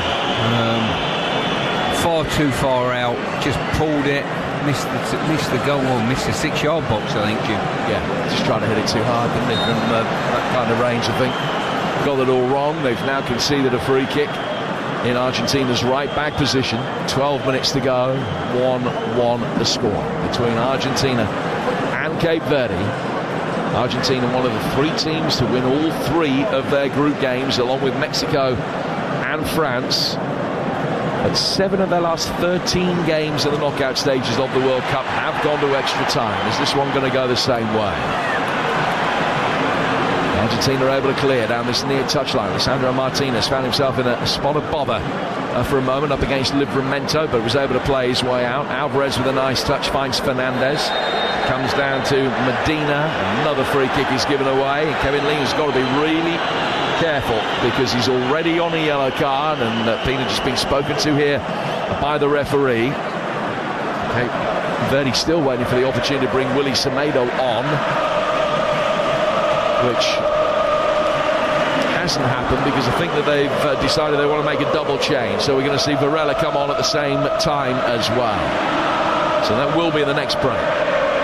1-1 the scoreline here on TalkSport. Argentina pegged back after a moment of Messi brilliance in the first half. They work the ball through the penalty area here again. Albi Celeste. And Cape Verde can clear with Sidney Cabral, who has done a fine job and it's got better as the game has gone on. Here come the changes. And Willy Semedo's the first man on. He's going to replace the one-time Forest winger Rian Mendes. And the second change, Elio Varela, who scored the equaliser against Uruguay just moments after coming on, will replace Giovanni Cabral, who arguably has been the pick of the Cape Verde players. The number 7 has done well, but he's getting 10 minutes off here.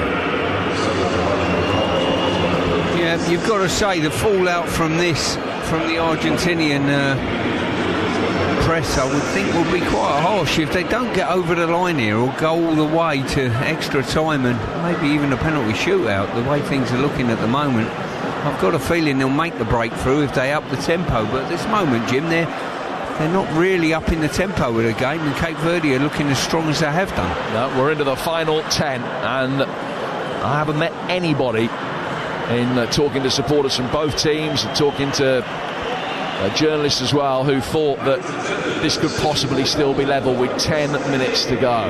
Crowd here of just a shade under 64,500, another World Cup full house in Miami Gardens, and nearly all of them, certainly I would say 63.5 of the 64,500, desperate for Argentina to make something happen.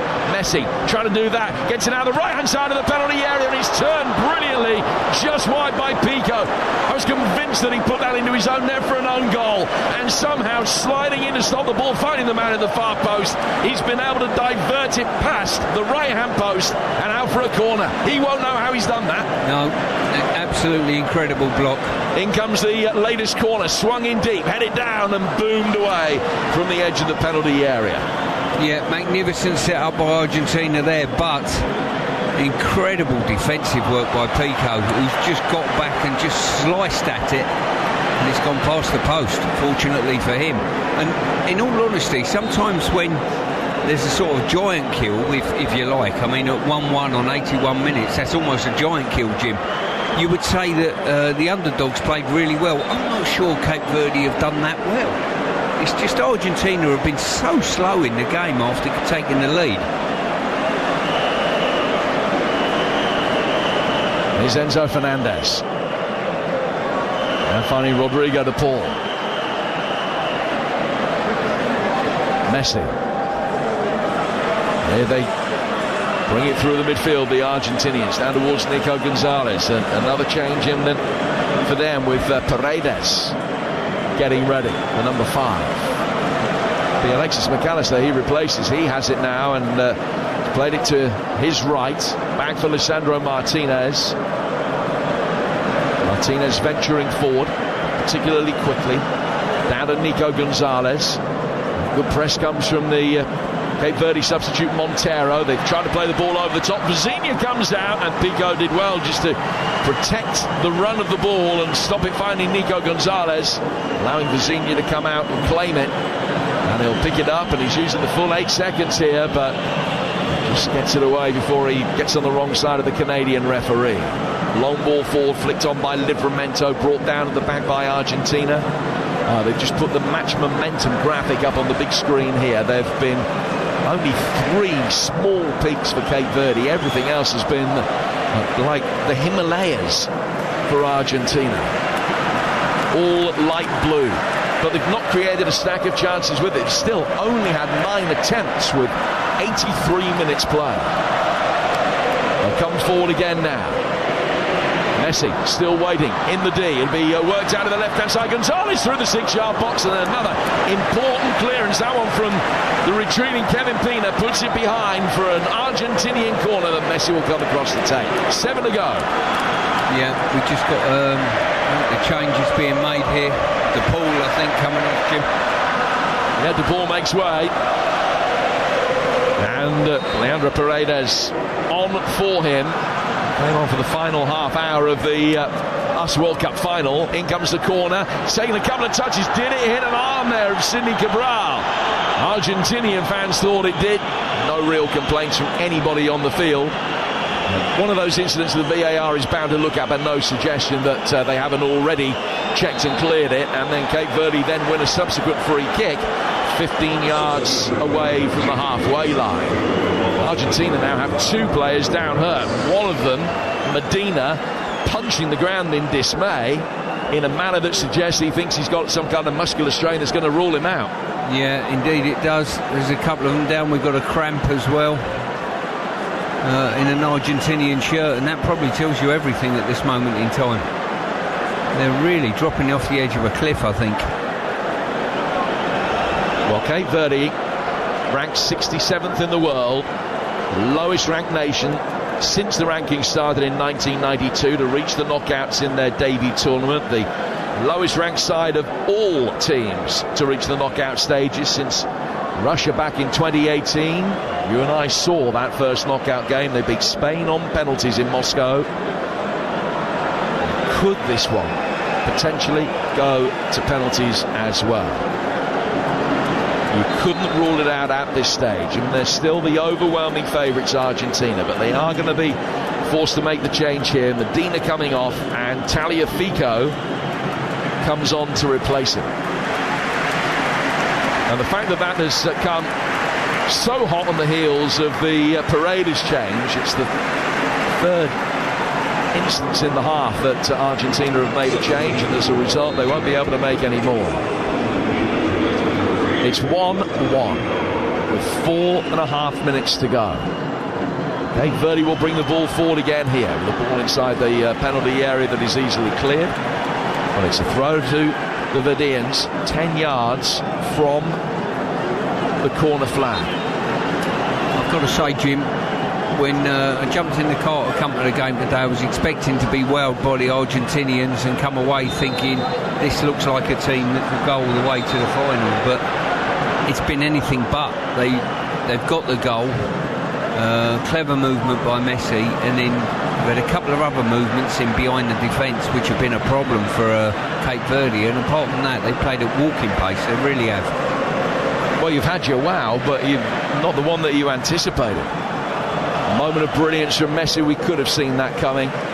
Very few would have predicted the equaliser or the overall underlying level of the Argentinian performance. They'll bring the ball forward now. Borges heads it away, chested down inside the penalty area, and McAllister's claiming a handball. He came onto that, chested it down. Right-footed shot went over the bar. He says it took a nick off a Cape Verde arm, but the decision is corner. Well, I think the referee gave a goal kick to start with, and then obviously got a mention in his ear or something of that nature. Romero can be a real threat at these corners. Yeah, he's one of 6 in blue and white who wants to make a run. Referee Fischer wasn't happy with the physical treatment that was being dished out. Asked Messi to stop. Now he swings it in. Goalkeeper came out. Just about got something on it. He had defenders in front of him. Between them, they smuggled it clear. Goes back out to the Argentine right.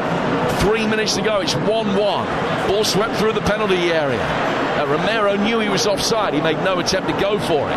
It is recycled by the Argentinians. Back for Julian Alvarez. Comes now down to Enzo Fernandez. Infield from Tagliafico. Alvarez working wide. A little bit of space over on the Argentinian right. Messi cutting inside. Wanted the return ball from McAllister. It gave him a filthy look when it didn't arrive. Cape Verde clear. 2 to go. Plus probably 5 to be added on. And that's all that's separating Cape Verde from taking the World Cup holders to extra time. Lisandro Martinez flicking the ball full for Enzo Fernandez. An extraordinary story panning out here in Miami. Just how extraordinary will it be? Is it yet going to be a heroic failure? Or is it going to be one of the all-time great World Cup stories? One of those days that people will never, ever forget. That becomes synonymous with a shock in this tournament. Ball swung inside the area. Vizinha comes to meet it. Needed Pico to help him right in front of him. Another claim for a handball. It's gone out of play for a throw. But they'll look at this. And Argentina being told not to restart just yet. We're having a look at the replays. Messi clipped the ball inside the penalty area. It's definitely hit the left arm of Pico Lopez. Was that arm in a natural position? Did it flick off his chin onto his arm before it hit him? Well, McAllister's headed it right in front of him, and I think he skimmed off his face onto his hand. But there's been a few decisions gone Argentina's way. This is going to be another one. So your gut feeling is because it's taken a touch on its way through, it shouldn't be a penalty. Well, and it isn't, and I think that's fair. Because, but I've got to say, what a wonderful ball in. Messi's gone out on the right-hand side, just cutting in on his left foot. And McAllister, we've seen very often, is underrated as a header of the ball. Now they'll play a straight ball forward, and that's easily claimed by Vizinha. I totally agree, Stu. And I think that the fact that although every Argentinian player was trying to persuade the referee that it should be a penalty, there were no real complaints when it wasn't. Play resumed. I'm sure that is the right call. There was an inadvertent touch from the chin down onto the arm of Pico Lopez as we go into 8 minutes of added time. 1-1, remarkably, is the score between Argentina and Cape Verde. With Paredes in possession, we've seen a stack of late goals already in the last 32 of this World Cup. We'll get another one here. Ball down, headed down by Gonzalez. It should be easily cleared. One of the Cape Verde defenders made a hash of getting it away. He went down trying to buy a free kick and didn't get it. Recycled back for Paredes. Alvarez onto his left foot. A lot of traffic to try and get through. Then threaded it in towards the edge of the 6-yard box, and impressive Kevin Pina gets it away. Clears towards halfway, but it's inevitably going to come straight back again. That is Romero. Romero to his right-hand side for Molina. This stage of the game, Cape Verde are better off just man-marking Messi, to be honest with you, because anything decent's come, it's either him picking it up and then fading these beautiful balls in the box that will cause him trouble, or him creating something for himself. Nearly 1 o'clock in the morning, back home. Thank you for staying with us, for being up with us on a Friday night. The drama unfolding before our eyes and your ears. There's Paredes, right-footed effort from distance, but Senior can all but catch it. He did enough. And they'll be more than happy that in stoppage time they're dead level and they're restricting Argentina to 35-yard efforts. Yeah, certainly are. Good goalkeeping there. Made it look easier than potentially it was. Decent strike. Just looking at the replay at present. Yeah, got two solid hands behind it. Spun away from his grip, but he was able to gather at the second attempt.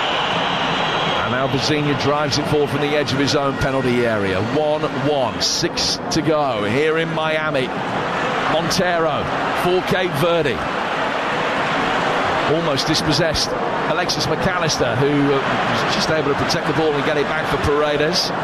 Now to Romero, coming away from the edge of his own penalty area. I don't think they've had a single-sided goal since they scored.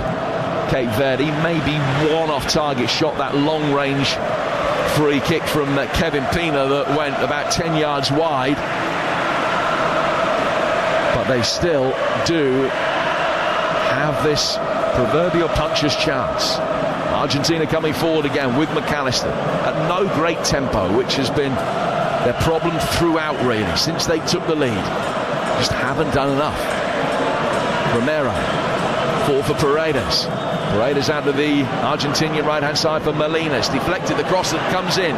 Spins over the head of Pico Lopez. Should be easily cleared by Moreira down the Cape Verde right. He's got distance on it, but no real accuracy. He's going to come straight back. Lisandro Martinez, Alexis McAllister, little layoff on the edge of the penalty area to Messi. Messi spins one way. One good turn, then deserves another, and he's far too good for the covering Sidney Cabral, who's fouled him, and it's a free kick near the edge of the penalty area, and this might be his and Argentina's moment. Well, his feet were too quick. Messi's gone down literally 3 yards from the edge of the box.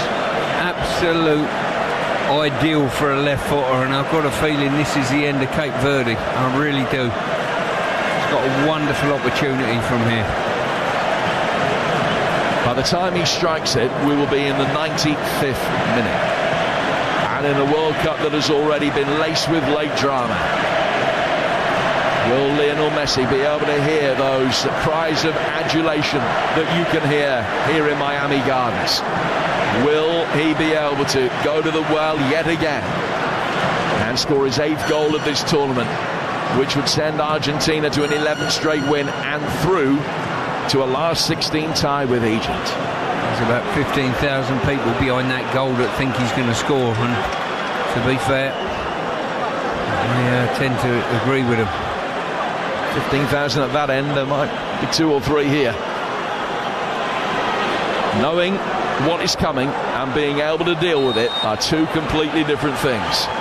It's Messi on his left foot, trying to clear a 6-man wall that's got a draft excluder behind it. Here he comes, through the wall, spilled by the goalkeeper, then headed towards him by the Argentinian midfield, and he's caught it, Vizinha, and he goes down holding his chest. I'm not convinced there's anything wrong with him, but he just buys his side a little bit of time to reset, and by Messi standards, it was a poor effort past the wall that did jump, but it was a comfortable enough save. No, Cabral has got a big left foot on that, who was sort of shielding the goalkeeper's view, his own goalkeeper. He's got a left foot on it, which is almost wrong-footed, the goalkeeper. But Vizinha's done well again, parrying it out. 3 to go. And Cape Verde survive another Messi moment. They'll bring the ball down. The men in dark blue win a free kick of their own in Argentinian territory.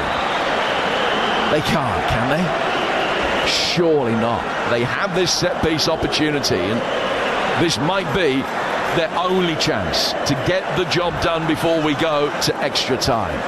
They will load the penalty area, or the edge of the penalty area. Borges and Pico and Kevin Pina all coming forward. Willie Semedo has hardly had a touch since coming on, is there as well. It's going to be Sidney Cabral, by the look of it, to swing a ball inside that penalty area and hope someone can get on the end of it. In comes the delivery now. It's an easy header away. Comes back down towards the left back, who will work it through the centre circle and out to the right-hand side for Montero. 90 seconds left. 1-1. And that has been the scoreline since the 59-minute mark. So they've had parity here for the first half hour and the last 37 minutes. Argentina led for half an hour, but on the cusp of being taken to extra time. Good turn by Montero. Semedo cleared from here. Out of play for a Cape Verde throw. Just over a minute left. Can they serve it forward one last time? Pico into the feet of Montero. Montero opens it up, comes into the space in central midfield. Pina working it wide out to the left flank. Another opportunity to try and deliver. One that they haven't taken up. Varela working it back through the midfield instead. Pina is trying to run the clock down before they serve it for 40 seconds to go. Varela making the run. Score now. And Argentina around. He's been brought down. No, referee says no. Waved his hands up immediately. He was outside the penalty area, but only just left of centre. Play goes on. It's half cleared. Borges playing it back. Argentina watch it out of play. And in fact, they're going to get a free kick out of it that they've taken quickly in the left back position. So they've now got 20 seconds left. And will they be able to score the all-important third goal of the day? McAllister playing it back, 1-1. And it was that they don't want to, Jim, by the looks of it, and the intensity of this build-up and counter-attack from Argentina. Down it comes for Nico Gonzalez. The 8 minutes are up, and that is that. 90 minutes played, and Cape Verde, the third smallest nation in World Cup history, completely unheralded before a ball was kicked at this tournament. They have held holders Argentina. They've shown that Spain was no fluke. They've shown Uruguay was no fluke. And they've shown their mettle today. In the midst of a Lionel Messi masterclass, Argentina led, but only for half an hour.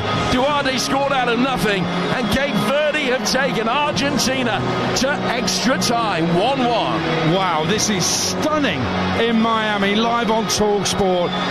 The Argentinian side, they may be world champions, but they ain't playing like world champions. Plenty of the ball, but they're so casual. And before that goal, they were so sloppy. Stuart Pearce giving the ball away. And Cape Verde, we said at half-time, they need to try and be a bit more progressive, a bit more attacking. They need to do something second half. They got hold of the ball in the middle of the park and just drove forward. It's a fantastic equaliser from Duarte. Oh, it's a super goal. They found a little bit of quality in the final third that's got them level in this game, but Argentina have only got themselves to blame. Such a slow quality build up. They've got their nose in front and they thought, you know what, we'll save energy for the next round, and it's coming home to roost. you know what I think Argentina were? Arrogant.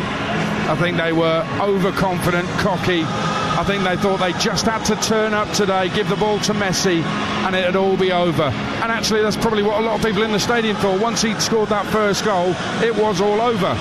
But they were too confident. They were too arrogant. And Cape Verde hit back. This is a side that hasn't been beaten at this World Cup. And Argentina just haven't taken them seriously. And sure, you could look at it, Stuart, and say, yeah, well, we're the world champions. You can stride out with your chest puffed out and say, yeah, we're the best in the world. We own that trophy right now, and we're going to try and retain it. But you actually have to do the business on the field of play as well. Yeah, you certainly do. When they got the first goal, if they would have got on the front foot, played with a higher tempo, got the second goal in the game, I think the game's over. They didn't do that. They've conserved energy for the next round, and you know what? There might not be a next round. Well, it's incredible, really. If it goes to penalties, who knows what's going to happen? Who knows what's happening in this extra time that's about to come up live on TalkSport? And actually, I'm thinking about Cape Verde, and they've shown enough. They were going forward at the end. It wasn't like they were totally hanging on. When they had the ball, they were going forward. A couple of free kicks from Messi. There was one where he took it quickly, almost caught Vizinha out. And the one right at the end, the Vizinha seemed to spoon up in the air, took a deflection. Listen, you've got to praise this goalkeeper. He's had a hell of a World Cup, hasn't he? He's been magnificent. I've got to say, he's made tough shots look easy. He's in the right place at the right time. He's come for crosses and got them. And you've got to turn around and say, I can honestly say, when you get a major upset in football, normally the opposition have played, 8 out of 10, all of them. They've outworked, they've been brilliant against the big hitters. I'm not sure Cape Verde have today. It's been a real strange one. I think they've done their bit, but they've never been really tested. A few balls over the top of their defence has caught them out. They've been ball watching. Aside from that, not much. There was a sharp Martinez save down low to his left earlier in the second half, but should he have done better with the goal, do you think, possibly? No, I think it was such a tight... If anybody, probably Martinez, who's come out to shut it down, should have done better. It's gone through his legs, the defender's legs, and by the time it's done that, Martinez, he's got no reaction time. You've got too many Martinezes there, haven't we? Too many. Too many. It's a Martinez mashup. There's 8 Cabrals in there, 4 Martinezes. Yeah, incredible. Listen, I think that this is already one of the biggest shocks. To take the world champions to extra time, this is one of the greatest shocks in World Cup history. And Argentina might go on to win this, but you actually never know. And they've given themselves a great chance. They've actually, if they go out Cape Verde, they've given themselves a good account of themselves. They've lit up this World Cup. It's been a joy to hear some of their stories, and they're still in it. After 90 odd minutes against the world champions, Cape Verde are still in it. So whatever happens in this period of extra time, whatever happens if it goes to a penalty shootout, just salute Cape Verde for doing this. As we stand at the moment, having watched 4 games in 90 minutes, they've drawn with Spain, they've drawn with Argentina, they've drawn with Uruguay. Incredible. It is incredible, and there's more to come. Who knows what's going to happen in extra time live on TalkSport. It's Argentina 1, Cape Verde 1. Extra time with Stuart Pearce and Jim Proudfoot. And the goalkeeper Vizinha, the Cape Verde captain, had to go for a quick comfort break. That is why the first period of extra time is just being very slightly delayed. He's in goal. In front of him, starting back for him, Herrera, Pico, Borges and Sidney Cabral. Kevin Pina on a yellow card anchors the midfield. And then it's Willy Semedo, a substitute on the right. De Roy Duarte, the goal scorer, alongside Montero in the heart of the midfield. Varela on the left. And Livramento up top. And we're back underway for the first period in extra time. Argentina, Emi Martinez in goal. Molina, Romero, Lisandro Martinez and Tagliafico, who's come on for the injured Medina. And then DePaul, McAllister, Fernandez and Nico Gonzalez with Alvarez up top alongside Lionel Messi. That's the state of play at the moment. Argentina are allowed to make another change now. They can make a double change. But they've only got one juncture left to do it. As far as Cape Verde are concerned, they too can make 2 more changes. Kevin Pina back inside his own penalty area here for Borges. It's 1-1 here in Miami Gardens at the start of extra time. Pico Lopez, when he was playing his football in Crumlin as a young boy, could never have possibly dreamt that this would come about. Remember, he was picked up on LinkedIn.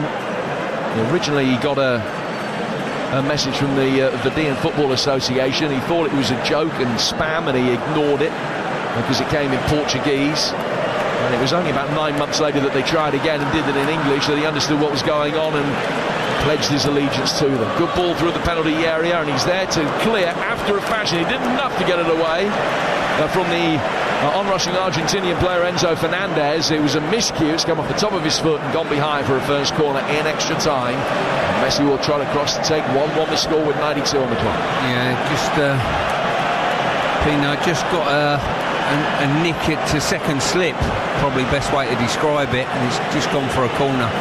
Argentina have got an opportunity just to toss the ball in the box, 5 in the box, and 2 just edging in from the outside. Ball is swung in, it's taken a header on his way through from the near post, comes back down, left-footed effort, blazed in with real quality by Lisandro Martinez, and Argentina lead again. That's a magnificent strike. Corner came in, wasn't cleared. Near post flick came out for Lisandro Martinez. To say he had work to do is a beginning to tell the story. But he's chested it down and has bludgeoned it into the roof of the net. And the celebrations that you can hear, born of Argentinian relief. They lead again with Lisandro Martinez's dramatic, stunning strike. Only the second of his international career. Nightmare averted in Miami. It looks that way. Well, Martinez looks as though he's got his team out of trouble, and the Argentinians made great runs there, but the Cape Verde defenders did not pick Martinez up at the far post, and they took an eternity to get out to him, not thinking he's going to shoot from that angle, and he's whipped it brilliantly with his left foot into this near post. Goalkeeper, no reaction time on that. I think they think he's going to cross the ball. He just shut his foot and helped it into the roof of the net. Oh, it's a stunning strike. It really is a magnificent finish. Play hasn't resumed from the kickoff just yet. I wonder if there's something that they're having a look at here. It's not immediately obvious what it is. The goal does stand. 2-1 then to Argentina. And Cape Verde need a second miracle, a second equalising goal. Here's Borges, back to his goalkeeper. And Vazinha will clear from inside his 6-yard box, forward over halfway. Headed down by Lisandro Martinez, who at the moment is the match winner. Yet another game that has gone to extra time for Argentina in the knockout stages of the World Cup. They've got such a good record in them. They've taken to extra time in 11 previous World Cup matches. They've gone on to win 9 of those 11. The only defeats coming against Germany. One after extra time in the 2014 final, and one on penalties in the quarters in 2006. Cape Verde bring the ball forward with Varela. Surely too much to ask for them to be able to conjure up anything again.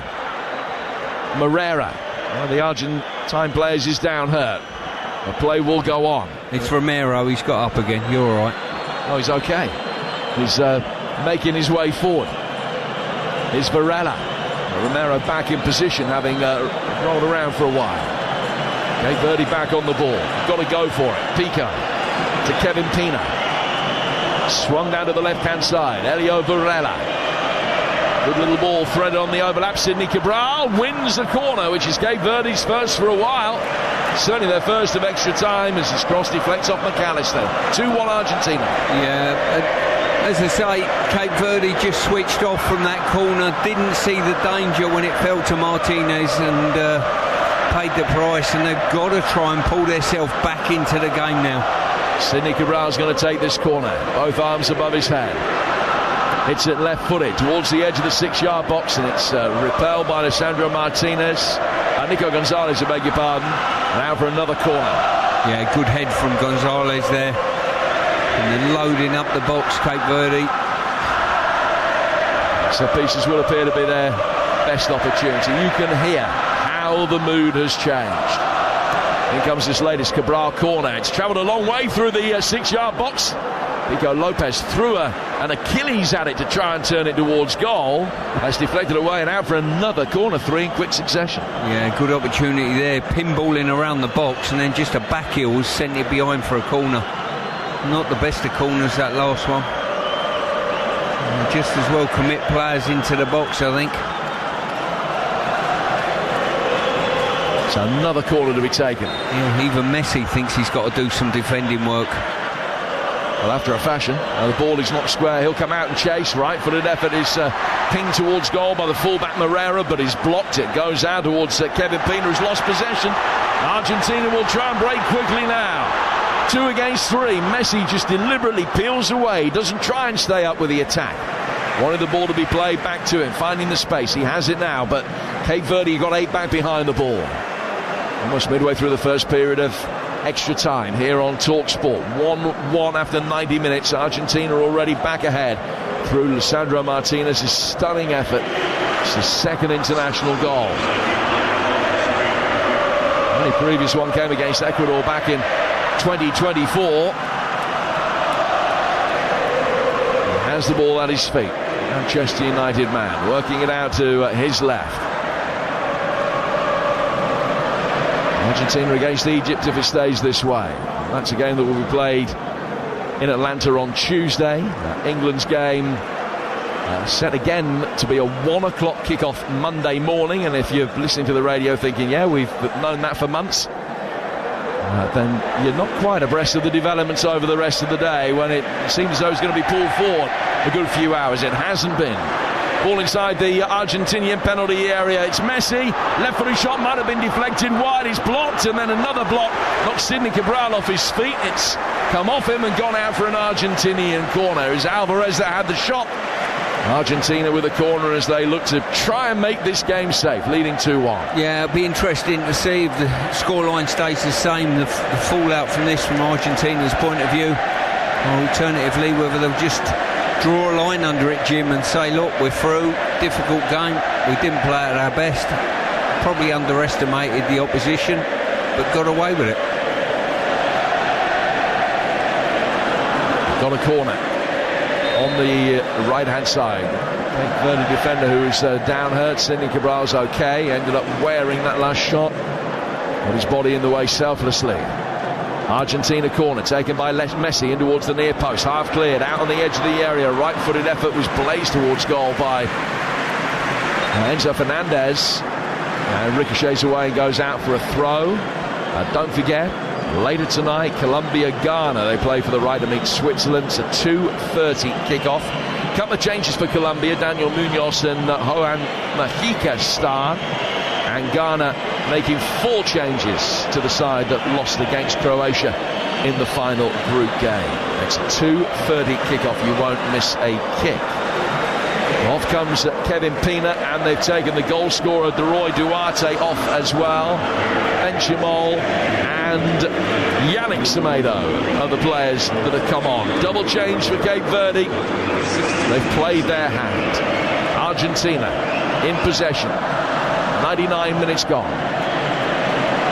Calm defending just outside his own penalty area from Romero, who turned into trouble and then swiftly away from it. He's played a good ball between the lines for Enzo Fernandez. Ball then worked back inside the penalty area, comes in behind the run of Alvarez, and Cape Verde are going to be able to bring it away, and they'll make progress down the left with substitute Elio Varela. Goes out, it's a throw, they've taken it quickly. 5 minutes left in this first period of extra time. Cape Verde trailing 2-1. Montero out to the right-hand side. Back for Pico Lopez. Forward from him to Montero again. Plenty of space for him. Now works it down towards Elio Varela. Varela back behind square. Montero chipping it in. It's too long. Took a lively bounce on the edge of the 6-yard box, but Martinez with quick hands is able to bring the ball under control. Once again, the Argentinians not putting any pressure on Cape Verde at all. They're able to pass the ball, get turned, pop the ball in the box, and it's a dangerous tactic to play, it really is. Molina clearing up the right flank for Argentina, and then cleared up at the back by Cape Verde by Sidney Cabral. Back from him to Yannick Semedo, who's the midfielder anchoring the 5. He's got it again here. It's his right foot underneath the ball and lays it down to the left for Elio Varela. Argentina backing off very respectfully, allowing Cape Verde the opportunity to be able to get bodies forward, which might be a dangerous tactic here. The Verdeans knowing that they need more possession, they need more of a cutting edge, just need even half chances again. Scored from 1 in the first half, need something to break their way as Borges lays it back for Sidney Cabral. Now Elio Varela. Varela, good quick feet from him. McAllister comes across, he's nudged to the ground. Goal kick though, I'm sure is the correct decision. Yeah, Cabrera there, he's picked the ball up, he's facing 3 defenders. All you've got to do is open your body up and pop it in the box at that stage. He's decided to take 3 on and lost possession.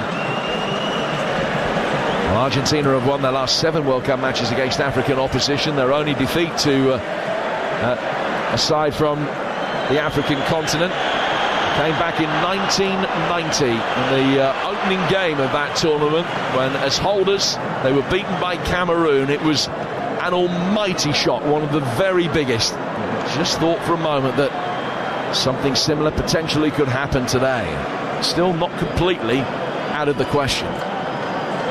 Well, they've got an awful lot of work to do. Need an equaliser, their second equaliser of the day.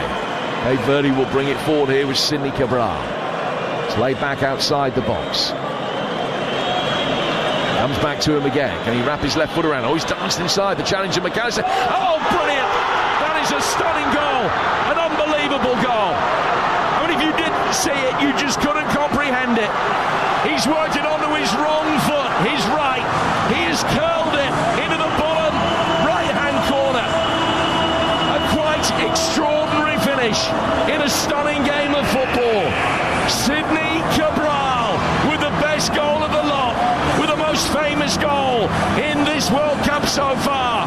Cape Verde, a side who never know when they're beaten.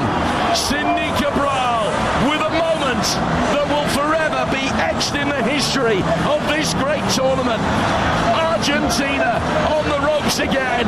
It is 2-2, and the biggest shock of the lot could yet happen.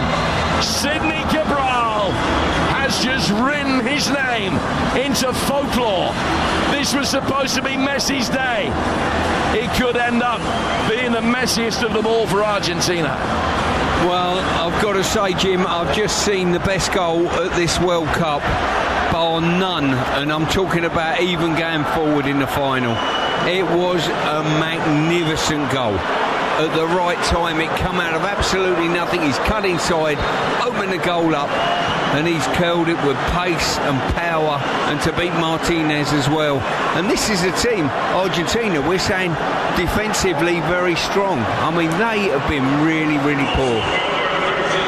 And he danced away from McAllister, who's defending really left a lot to be desired. He picked it up on his left foot, he just shuffled inside, and he bought a ticket and won the lottery.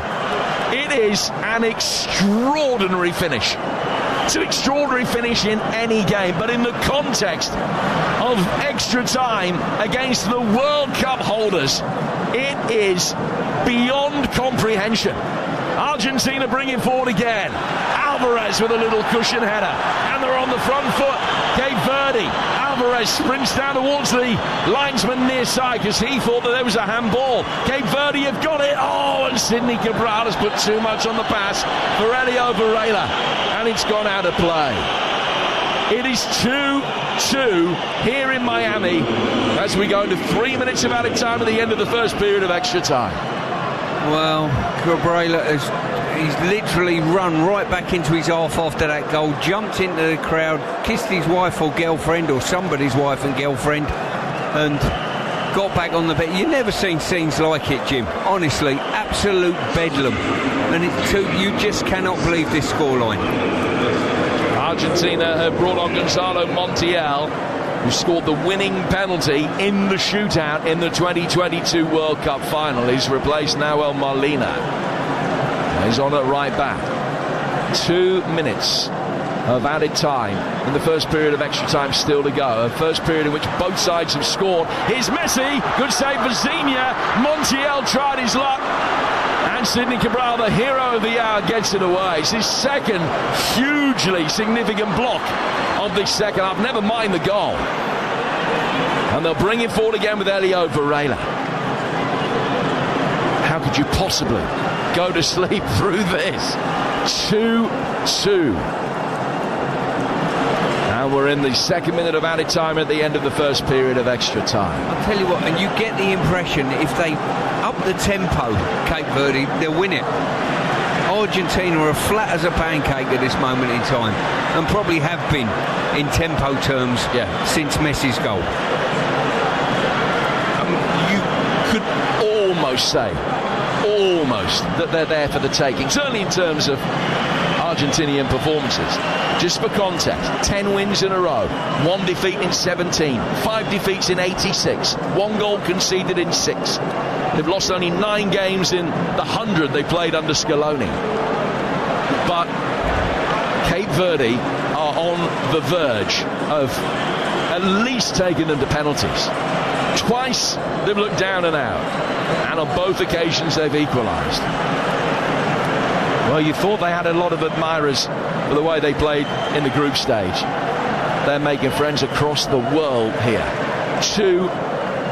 And irrespective of what happens today, this has been at the very least an enormous fright for Argentina. And a massive wake-up call. Messi caught in possession. Still actually ricocheted off him. He gets it back from Montiel, whose ball back to Messi was really poor. It was overhit. Cape Verde can bring it away. Cushion layoff in the midfield. It comes down to Elio Varela. Montero's been fouled. Free kick to Cape Verde as the referee, I think he's saying, well, you can play on. You've got the ball at your feet. Now it'll be chipped forward out of play so that the stricken player can receive some treatment, and that will be the end of the first period of extra time, I think. Or maybe we played the 3 extra minutes. Yeah, I think Borges is just pointing out that Romero's gone through the back of one of these players more than once. They've done nothing about it. Just having a view of the goal again. It was an Argentinian player that covered himself in glory, turned away as the shot came in, just on his back. He wasn't brave defending at all, which has been one of the real tenets of Cape Verde's potential success story today. They'll turn around in half-time of extra time, having both scored in the first period and absorbing second period to come. It's 2-2. Superb, absolutely superb entertainment, the game as a whole. But this comeback and the other comeback from Cape Verde, it's the kind of stuff that you get at World Cups and you remember for a lifetime. We've seen a couple of stunning finishes in extra time. Alessandro Martinez just leathering it into the net. I mean, Vizinha, it goes above his head. He's got no chance he's hit it that hard. But that equaliser for 2-2, Stuart Pearce. What Jim's just said there is right. Argentina weren't really lifting a leg. Do you know what they've done again? They've gone 2-1 up and thought, oh, we've won this. And they're strolling about. They're not closing down. They're not blocking shots. They're not blocking crosses. They've just got casual, sloppy and arrogant Argentina yet again. But what a finish that is. The finish was going to be the best finish in regard to timing, regard to team, regard to player that you'll see at this World Cup. End of. The excitement that generated, the quality of the finish was magnificent. If Messi would have finished like that, we would have been lauding him for months to come. That was absolutely magnificent. He stole the show with that finish for me. And you're right in what you say. Argentina have ended up being a little bit arrogant, having got their nose in front, thought they had an easy ride in this game. And Cape Verde said, well, I tell you what, unless you finish us off, we're not going to give up. And that's exactly what they've done. Well, Argentina might be the world champions. They might have the Jules Rimet trophy in their cabinet, but on this evidence, France won't be scared of them. And maybe England won't even be scared of them, dare I say that.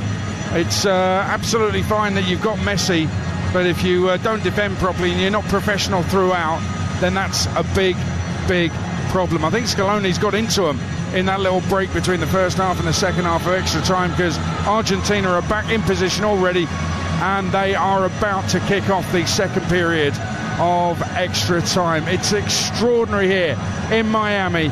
It is Argentina 2, Cape Verde 2, as we get ready for the second half of extra time, live on TalkSport with Stuart Pearce and Jim Proudfoot. Yep, 2-2, Stu. Just extraordinary. What have you spotted? It certainly is. I'm just thinking that we've not mentioned the heat here. There's not blistering sunshine, but we're all very, very clammy. The heat here, and I don't know whether that's played such a big part in this game being such a slow tempo for the vast majority of the game. Yeah, could well be. But Argentina just haven't been able to fulfill their standards at all. Just live up to the kind of level of performance that we are used to seeing. 2 apiece. And just to reiterate the point that Stu made earlier, it's not as if Cape Verde, quality of the finishing notwithstanding, have been brilliant. They haven't been. Well, that's the most damning thing from Argentina's point of view. They've come up against a team that have, got a couple of goals almost against the run of play and have kept in the game, but not done great.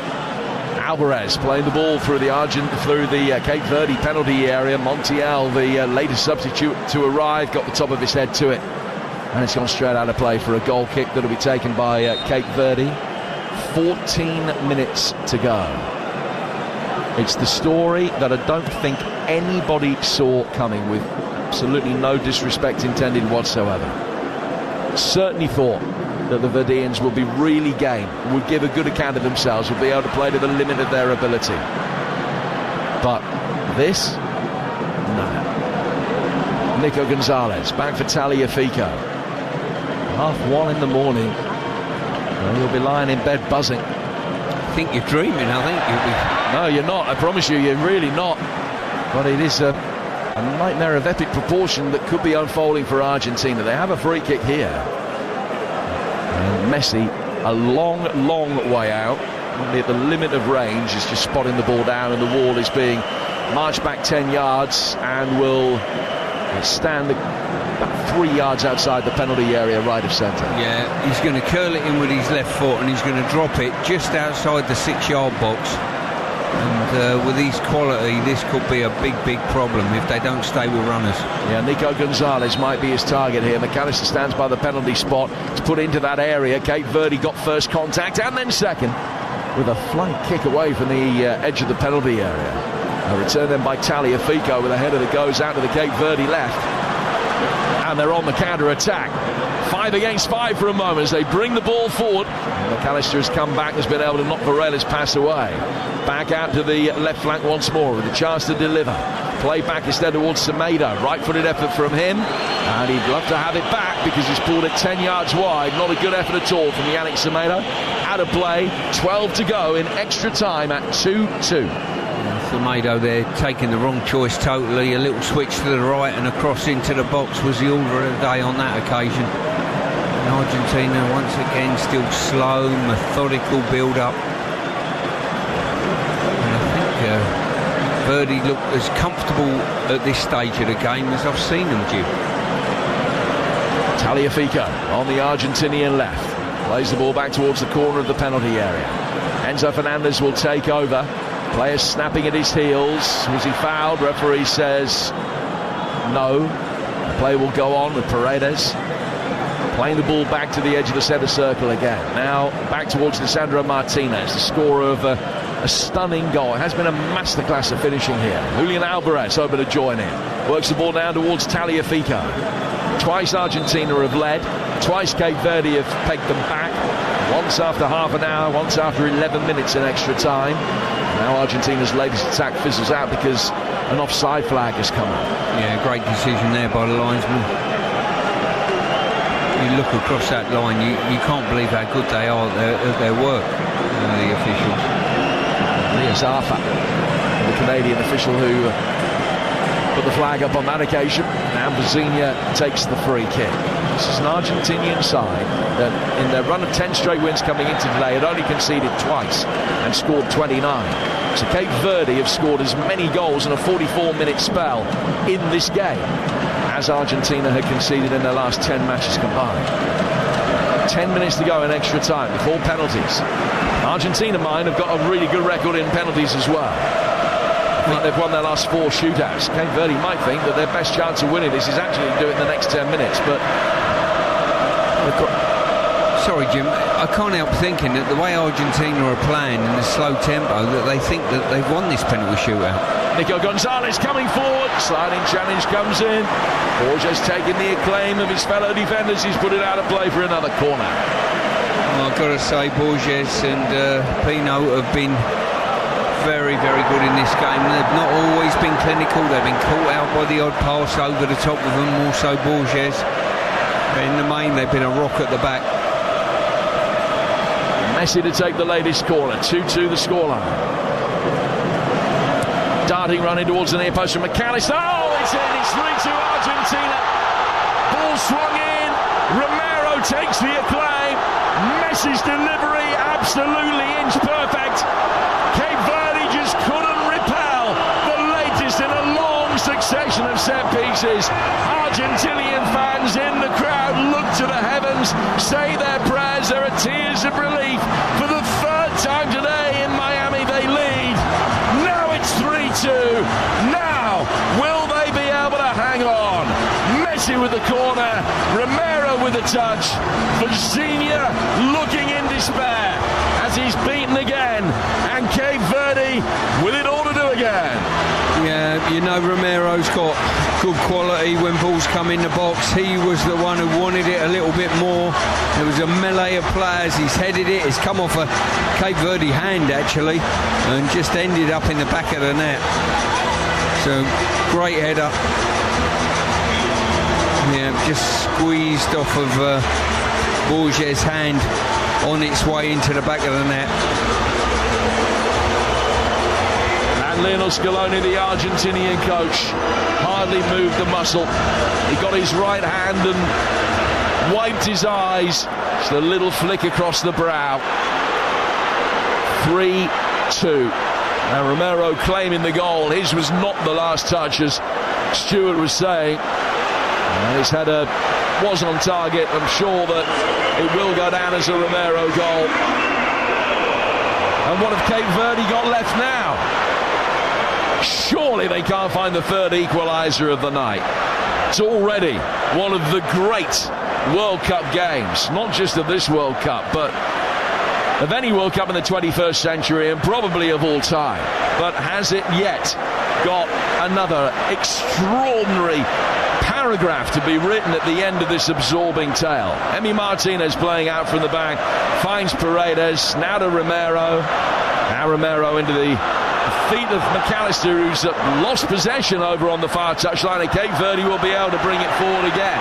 Then they lose out, 3 against 3. The Verdeans are stretched. Well played. Montero comes back, covers the run, finds his goalkeeper. Vizinha side foots out from the penalty area, then gets it back from Borges. He's under pressure, but keeps his feet, side foots it forward towards Moreira. One of the Argentinian players has just gone down there off the ball, I think, which is a concern. And Cape Verde will bring it forward. He's back on his feet now. I think it's Nico Gonzalez that went down. Cape Verde bringing it forward at the other end, away to our right. They're kicking from left to right in their dark blue shirts. They've got it with Semedo, left-hand side of the area. Cabral drives it in. It's blocked by the nearest Argentinian defender. Cabral gets it back. Back from him to Montero. Montero, right-footed. Moreira, the right back, stretches and can't keep it alive by hooking it through the 6-yard box.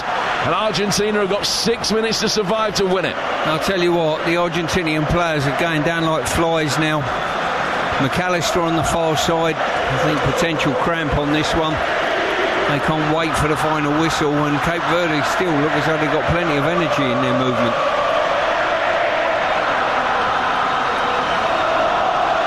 Songs of delight from the Argentinian support, hymns of praise to their heroes who have not covered themselves in glory today. But as we've said so many times, sometimes it's just about getting the job done. They have been remarkably unconvincing here. Well, they can worry about what's to come, Egypt next, in about 10 minutes' time, unless they concede another equaliser, and a rash challenge will give a free kick here to Cape Verde as Elio Varela was brought down on the left-hand edge of the box. And Montiel, the player with the challenge, and he's going to get a yellow card for it. That is a ridiculously poor challenge, I've got to say, and he's put his team in a little bit of lumber here. It's a yard outside the box on the left-hand side, and they've got a great opportunity here. Well, literally, they could commit everybody. Whip it in, get it on target, and flash across the face of the goalkeeper. We're in the 116th minute. It's Argentina 3, Cape Verde 2. Argentina have got everybody back. 2 in a wall, protecting the near post. Cape Verde, keepers stayed back, as you'd expect. They've got 2 in the D, 2 just outside the box. 5 in the penalty areas. They haven't committed as many bodies forward as you might have anticipated, and Martinez makes the save. And Sidney Cabral almost did it again. He went for that same top right-hand corner. And Martinez, with a strong top hand, was able to beat the effort away for a corner. It was, well, I'll tell you what, that was dipping just under the crossbar. It was an absolute magnificent effort, I've got to say. Just replicating the goal almost. Martinez was equal to it. He's got a big hand up, and I'll tell you what, he's only just got fingers to that. That is a great save, because it's a great spring. He has climbed a mile to be able to reach that and knock it away. Yeah, he certainly has. It's a wonderful save, and players are going down now. Cramp is setting. As soon as he hit that, Sidney Cabral went down with cramp, which is being attended to now by his teammate Moreira. All the changes have been made from both sides. It's going to be a corner, which Semedo will come across to take on the Cape Verde right. The referee has got his hand to his ear and is now indicating something to the Cape Verde medical staff, or is it the Argentinian medical staff? He wants somebody to come on. So there's just a little hiatus now. What's the problem? Is there I think there's a little bit of blood on the shirt of one of the Argentinian players, Nico Gonzalez. No, Taliafico it is. He's just receiving a new number 3. And then, having been patched up, he will be able to go on to defend this corner potentially, but they're not going to be able to patch him up in time, I don't think. Are they going to be allowed to take the corner before Taliafico can come back on? Yes. Taliafico makes his way on now. So a corner to be taken by Semedo. 2.5 minutes plus stoppage time to go. Cape Verde need an equaliser. They found 2 already. But at the moment, they're on the brink of the most heroic of failures. Semedo to take the corner. Little jittering run-up, swings the ball in towards the near post. That was not what was required from a Verdean perspective, because he didn't get any height on it at all, and it's easily headed away at the near post and straight out for a throw. But still they're in an attacking position. 118 on the clock. Argentina 3, Cape Verde 2. Egypt wait the winners of this. Ball thrown into the Argentinian penalty area and cleared and stopped from going out of play for a corner. Won back well by Moreira. Stands it up towards the far post. Little header down. Oh, comes Martinez. Got there ahead of Livramento, was it? And got a last touch on it to tip it away for a corner. There's still a Cape Verde player down, but it is going to be a corner to be taken on their left flank. And still they have a chance with 90 seconds left. Taking the corner short, but too quickly for the referee, because Borges was still down, face first, in the 6-yard box. Yeah, they've got to overload the box now. Swung in towards the near post and headed away again. Comes back out, half cleared, hook back on the top. Oh, he's blazed it over the bar from an offside position. Livramento, it wouldn't have counted. He didn't know that. He's missed the target from a great area, but it is a free kick to Argentina in the 120th minute, and they are nearly there somehow. Yeah, it was just offside. The Argentinian defence done really well there, all pushed out to a man, and that just shows the difference between Messi and the lesser players. The lesser players snatch it situations like that. 30 seconds to go, plus you would imagine 2 minutes of time to be added. Argentina just need to maintain possession. Scarves being swirled round the heads of some of the Argentine supporters away to our right, but several others aren't taking anything for granted in this game of all games. They've conceded a throw, which Cape Verde will have inside their own half. All eyes on the fourth official, and Katia Garcia indicates that there will be 3 extra minutes to play. Cape Verde will feel that they more than deserve an equaliser in it to take it to penalties. Can they find it? Semedo, good ball between the lines. Shot comes in, takes a deflection, sent Martinez the wrong way, but it spun significantly wide. It's out of play for another corner. Lisandro Martinez down hurt, having won the shot. Another corner to be taken on the Cape Verde right. Can they finally get one of these deliveries right? Yeah, they need to do that. A brilliant reverse pass there that just set the opportunity up. Great shooting opportunity, and every opportunity you can bet now. Oh, it was a fantastic block, I've got to say. Martinez has done brilliantly there. Not sure Mrs. Martinez will have been too proud of that one. He really threw everything, and I mean everything, in the way of Elio Varela's shot. 3-2 in stoppage time. In comes the corner, swung back to the edge of the area, right-footed through a crowd. Well worked, but Montero's effort was blocked. He's got to make sure he wins the seconds, and he has it, and Argentina could be in on the counter-attack here as they look to put this to bed. Ball swept through, poor one. Out comes Vizinha. He's just tapped it past Alvarez and got his side on the front foot again. And there's still time, there's 90 seconds to go. Forward come Cape Verde. Willed on by everybody outside of Argentina and Miami. Get to the byline, Semedo drills it, save the deflection, half cleared. Back outside the penalty area, right for the shot, well wide. And by the time Martinez takes the goal kick, they'll only be a minute away. They've got to get away with this, Argentina. But boy, have they got away with it. I'll tell you what, that tells you everything about this Argentinian side tonight. There's 3 players stood up the pitch when their team are defending. Martinez has just signalled to the bench, get me off. I don't know whether he's pulled a thigh in that last effort at all. But they're desperate for this final whistle. Well, the decisive goal has now gone down as an own goal. It is a Borges own goal. 3-2 Argentina. 40 seconds to go. Messi flicking the ball down the left-hand touchline. Cape Verde win it back, down by the corner flag. They will clear. Long ball from Borges. It's sailed over Lisandro Martinez, who is really on one leg now. Argentina send another high ball forward, headed by the Cape Verde defence. Back for Vizinha, who, like a rush goalie in an under-9 match of school, has just rolled it out and brings it forward himself. High ball over the top from Montero. They're clattering everybody forward. Argentina winning on the edge of their box. Now Moreira trying to poke it forward. Sliding challenge comes in. It's going to go out for a Cape Verde throw. 10 yards from the corner flag. 3 minutes are up. They've taken it quick. Need to get it in. Semedo down for Livramento. Time very much against them. Livramento's cross is blocked, and that is it. And Argentina have won. A simply stunning game of football. One of the greatest that the World Cup has ever seen. In Miami, the adopted home of Lionel Messi, where he's written so many chapters of brilliance. And he's been part of another extraordinary story today. But it looked for a long time as though it might not have a happy ending.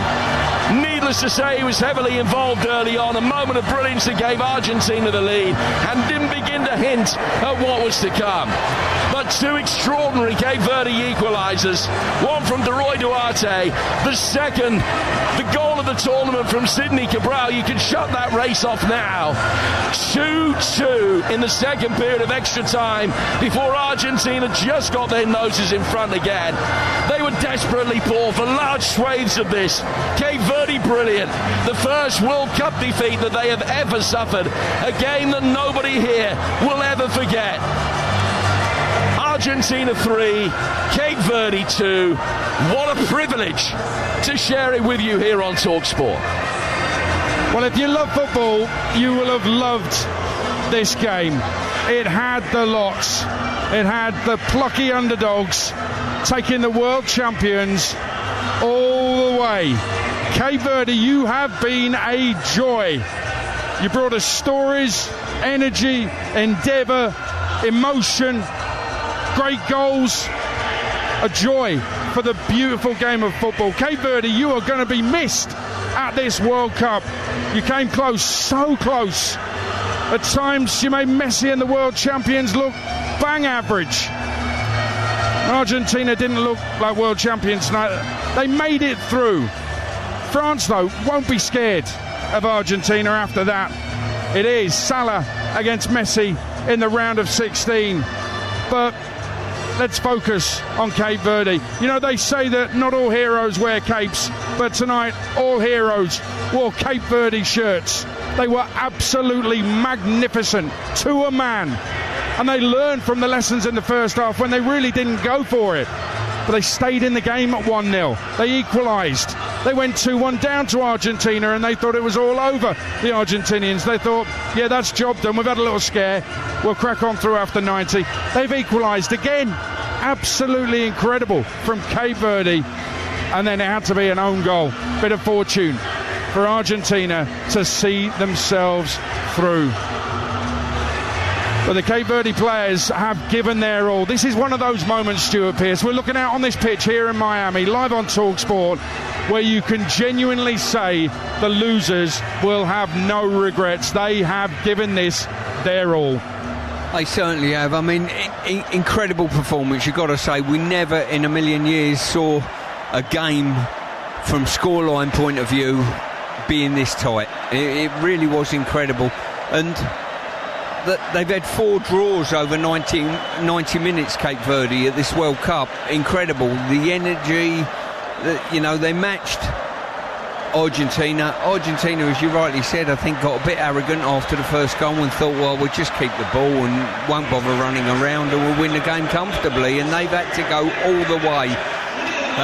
We've probably seen the best goal of the World Cup, I would say, from Cabral. It was absolutely magnificent, and so many of their players will go home. And they put Cape Verde on the map, I must say. I was there about 5 years ago, and it's worth a visit. So get yourself there if you're a football fan. It's a beautiful few islands, so it's well worth a visit. One of the joys of this job is that you all find out just how well travelled Stuart Pearce is. He's the one who's been to Cape Verde, and now we all know about Cape Verde. And actually we're going to talk more about Argentina because they're through and they're going to go on in this tournament and try and defend their crown. And fair play. I actually like the fact that they're celebrating with their fans because it shows respect to what Cape Verde have done tonight. But you know, you could look at all of them. Vizinha made some great saves in the goal. I thought Cabral was actually really good before the goal, and then he's hit a worldie like that. He will never ever hit a better goal. He will never ever forget that goal against the world champions, will he? He certainly won't. That was just class. He's cut inside McAllister, who was a very tired. I thought he was so unenergetic tonight. It was incredible. Cut inside him and shaped it around the rest of the defence, basically, in that far corner. It takes some doing to beat Martinez like that. We saw that from the free kick later, which he nearly replicated another effort if that would have hit the net. I tell you what I find incredible as well, and this Argentinian support, and I've got to give them credit. They not once tonight got on the back of their team. They didn't. They went quiet on occasion. They supported on occasion, but not once did they get on the back of their team that were poor tonight. They really were, and and they'll go on to the next round of this competition. But as you rightly say, France will be looking and saying, you know what,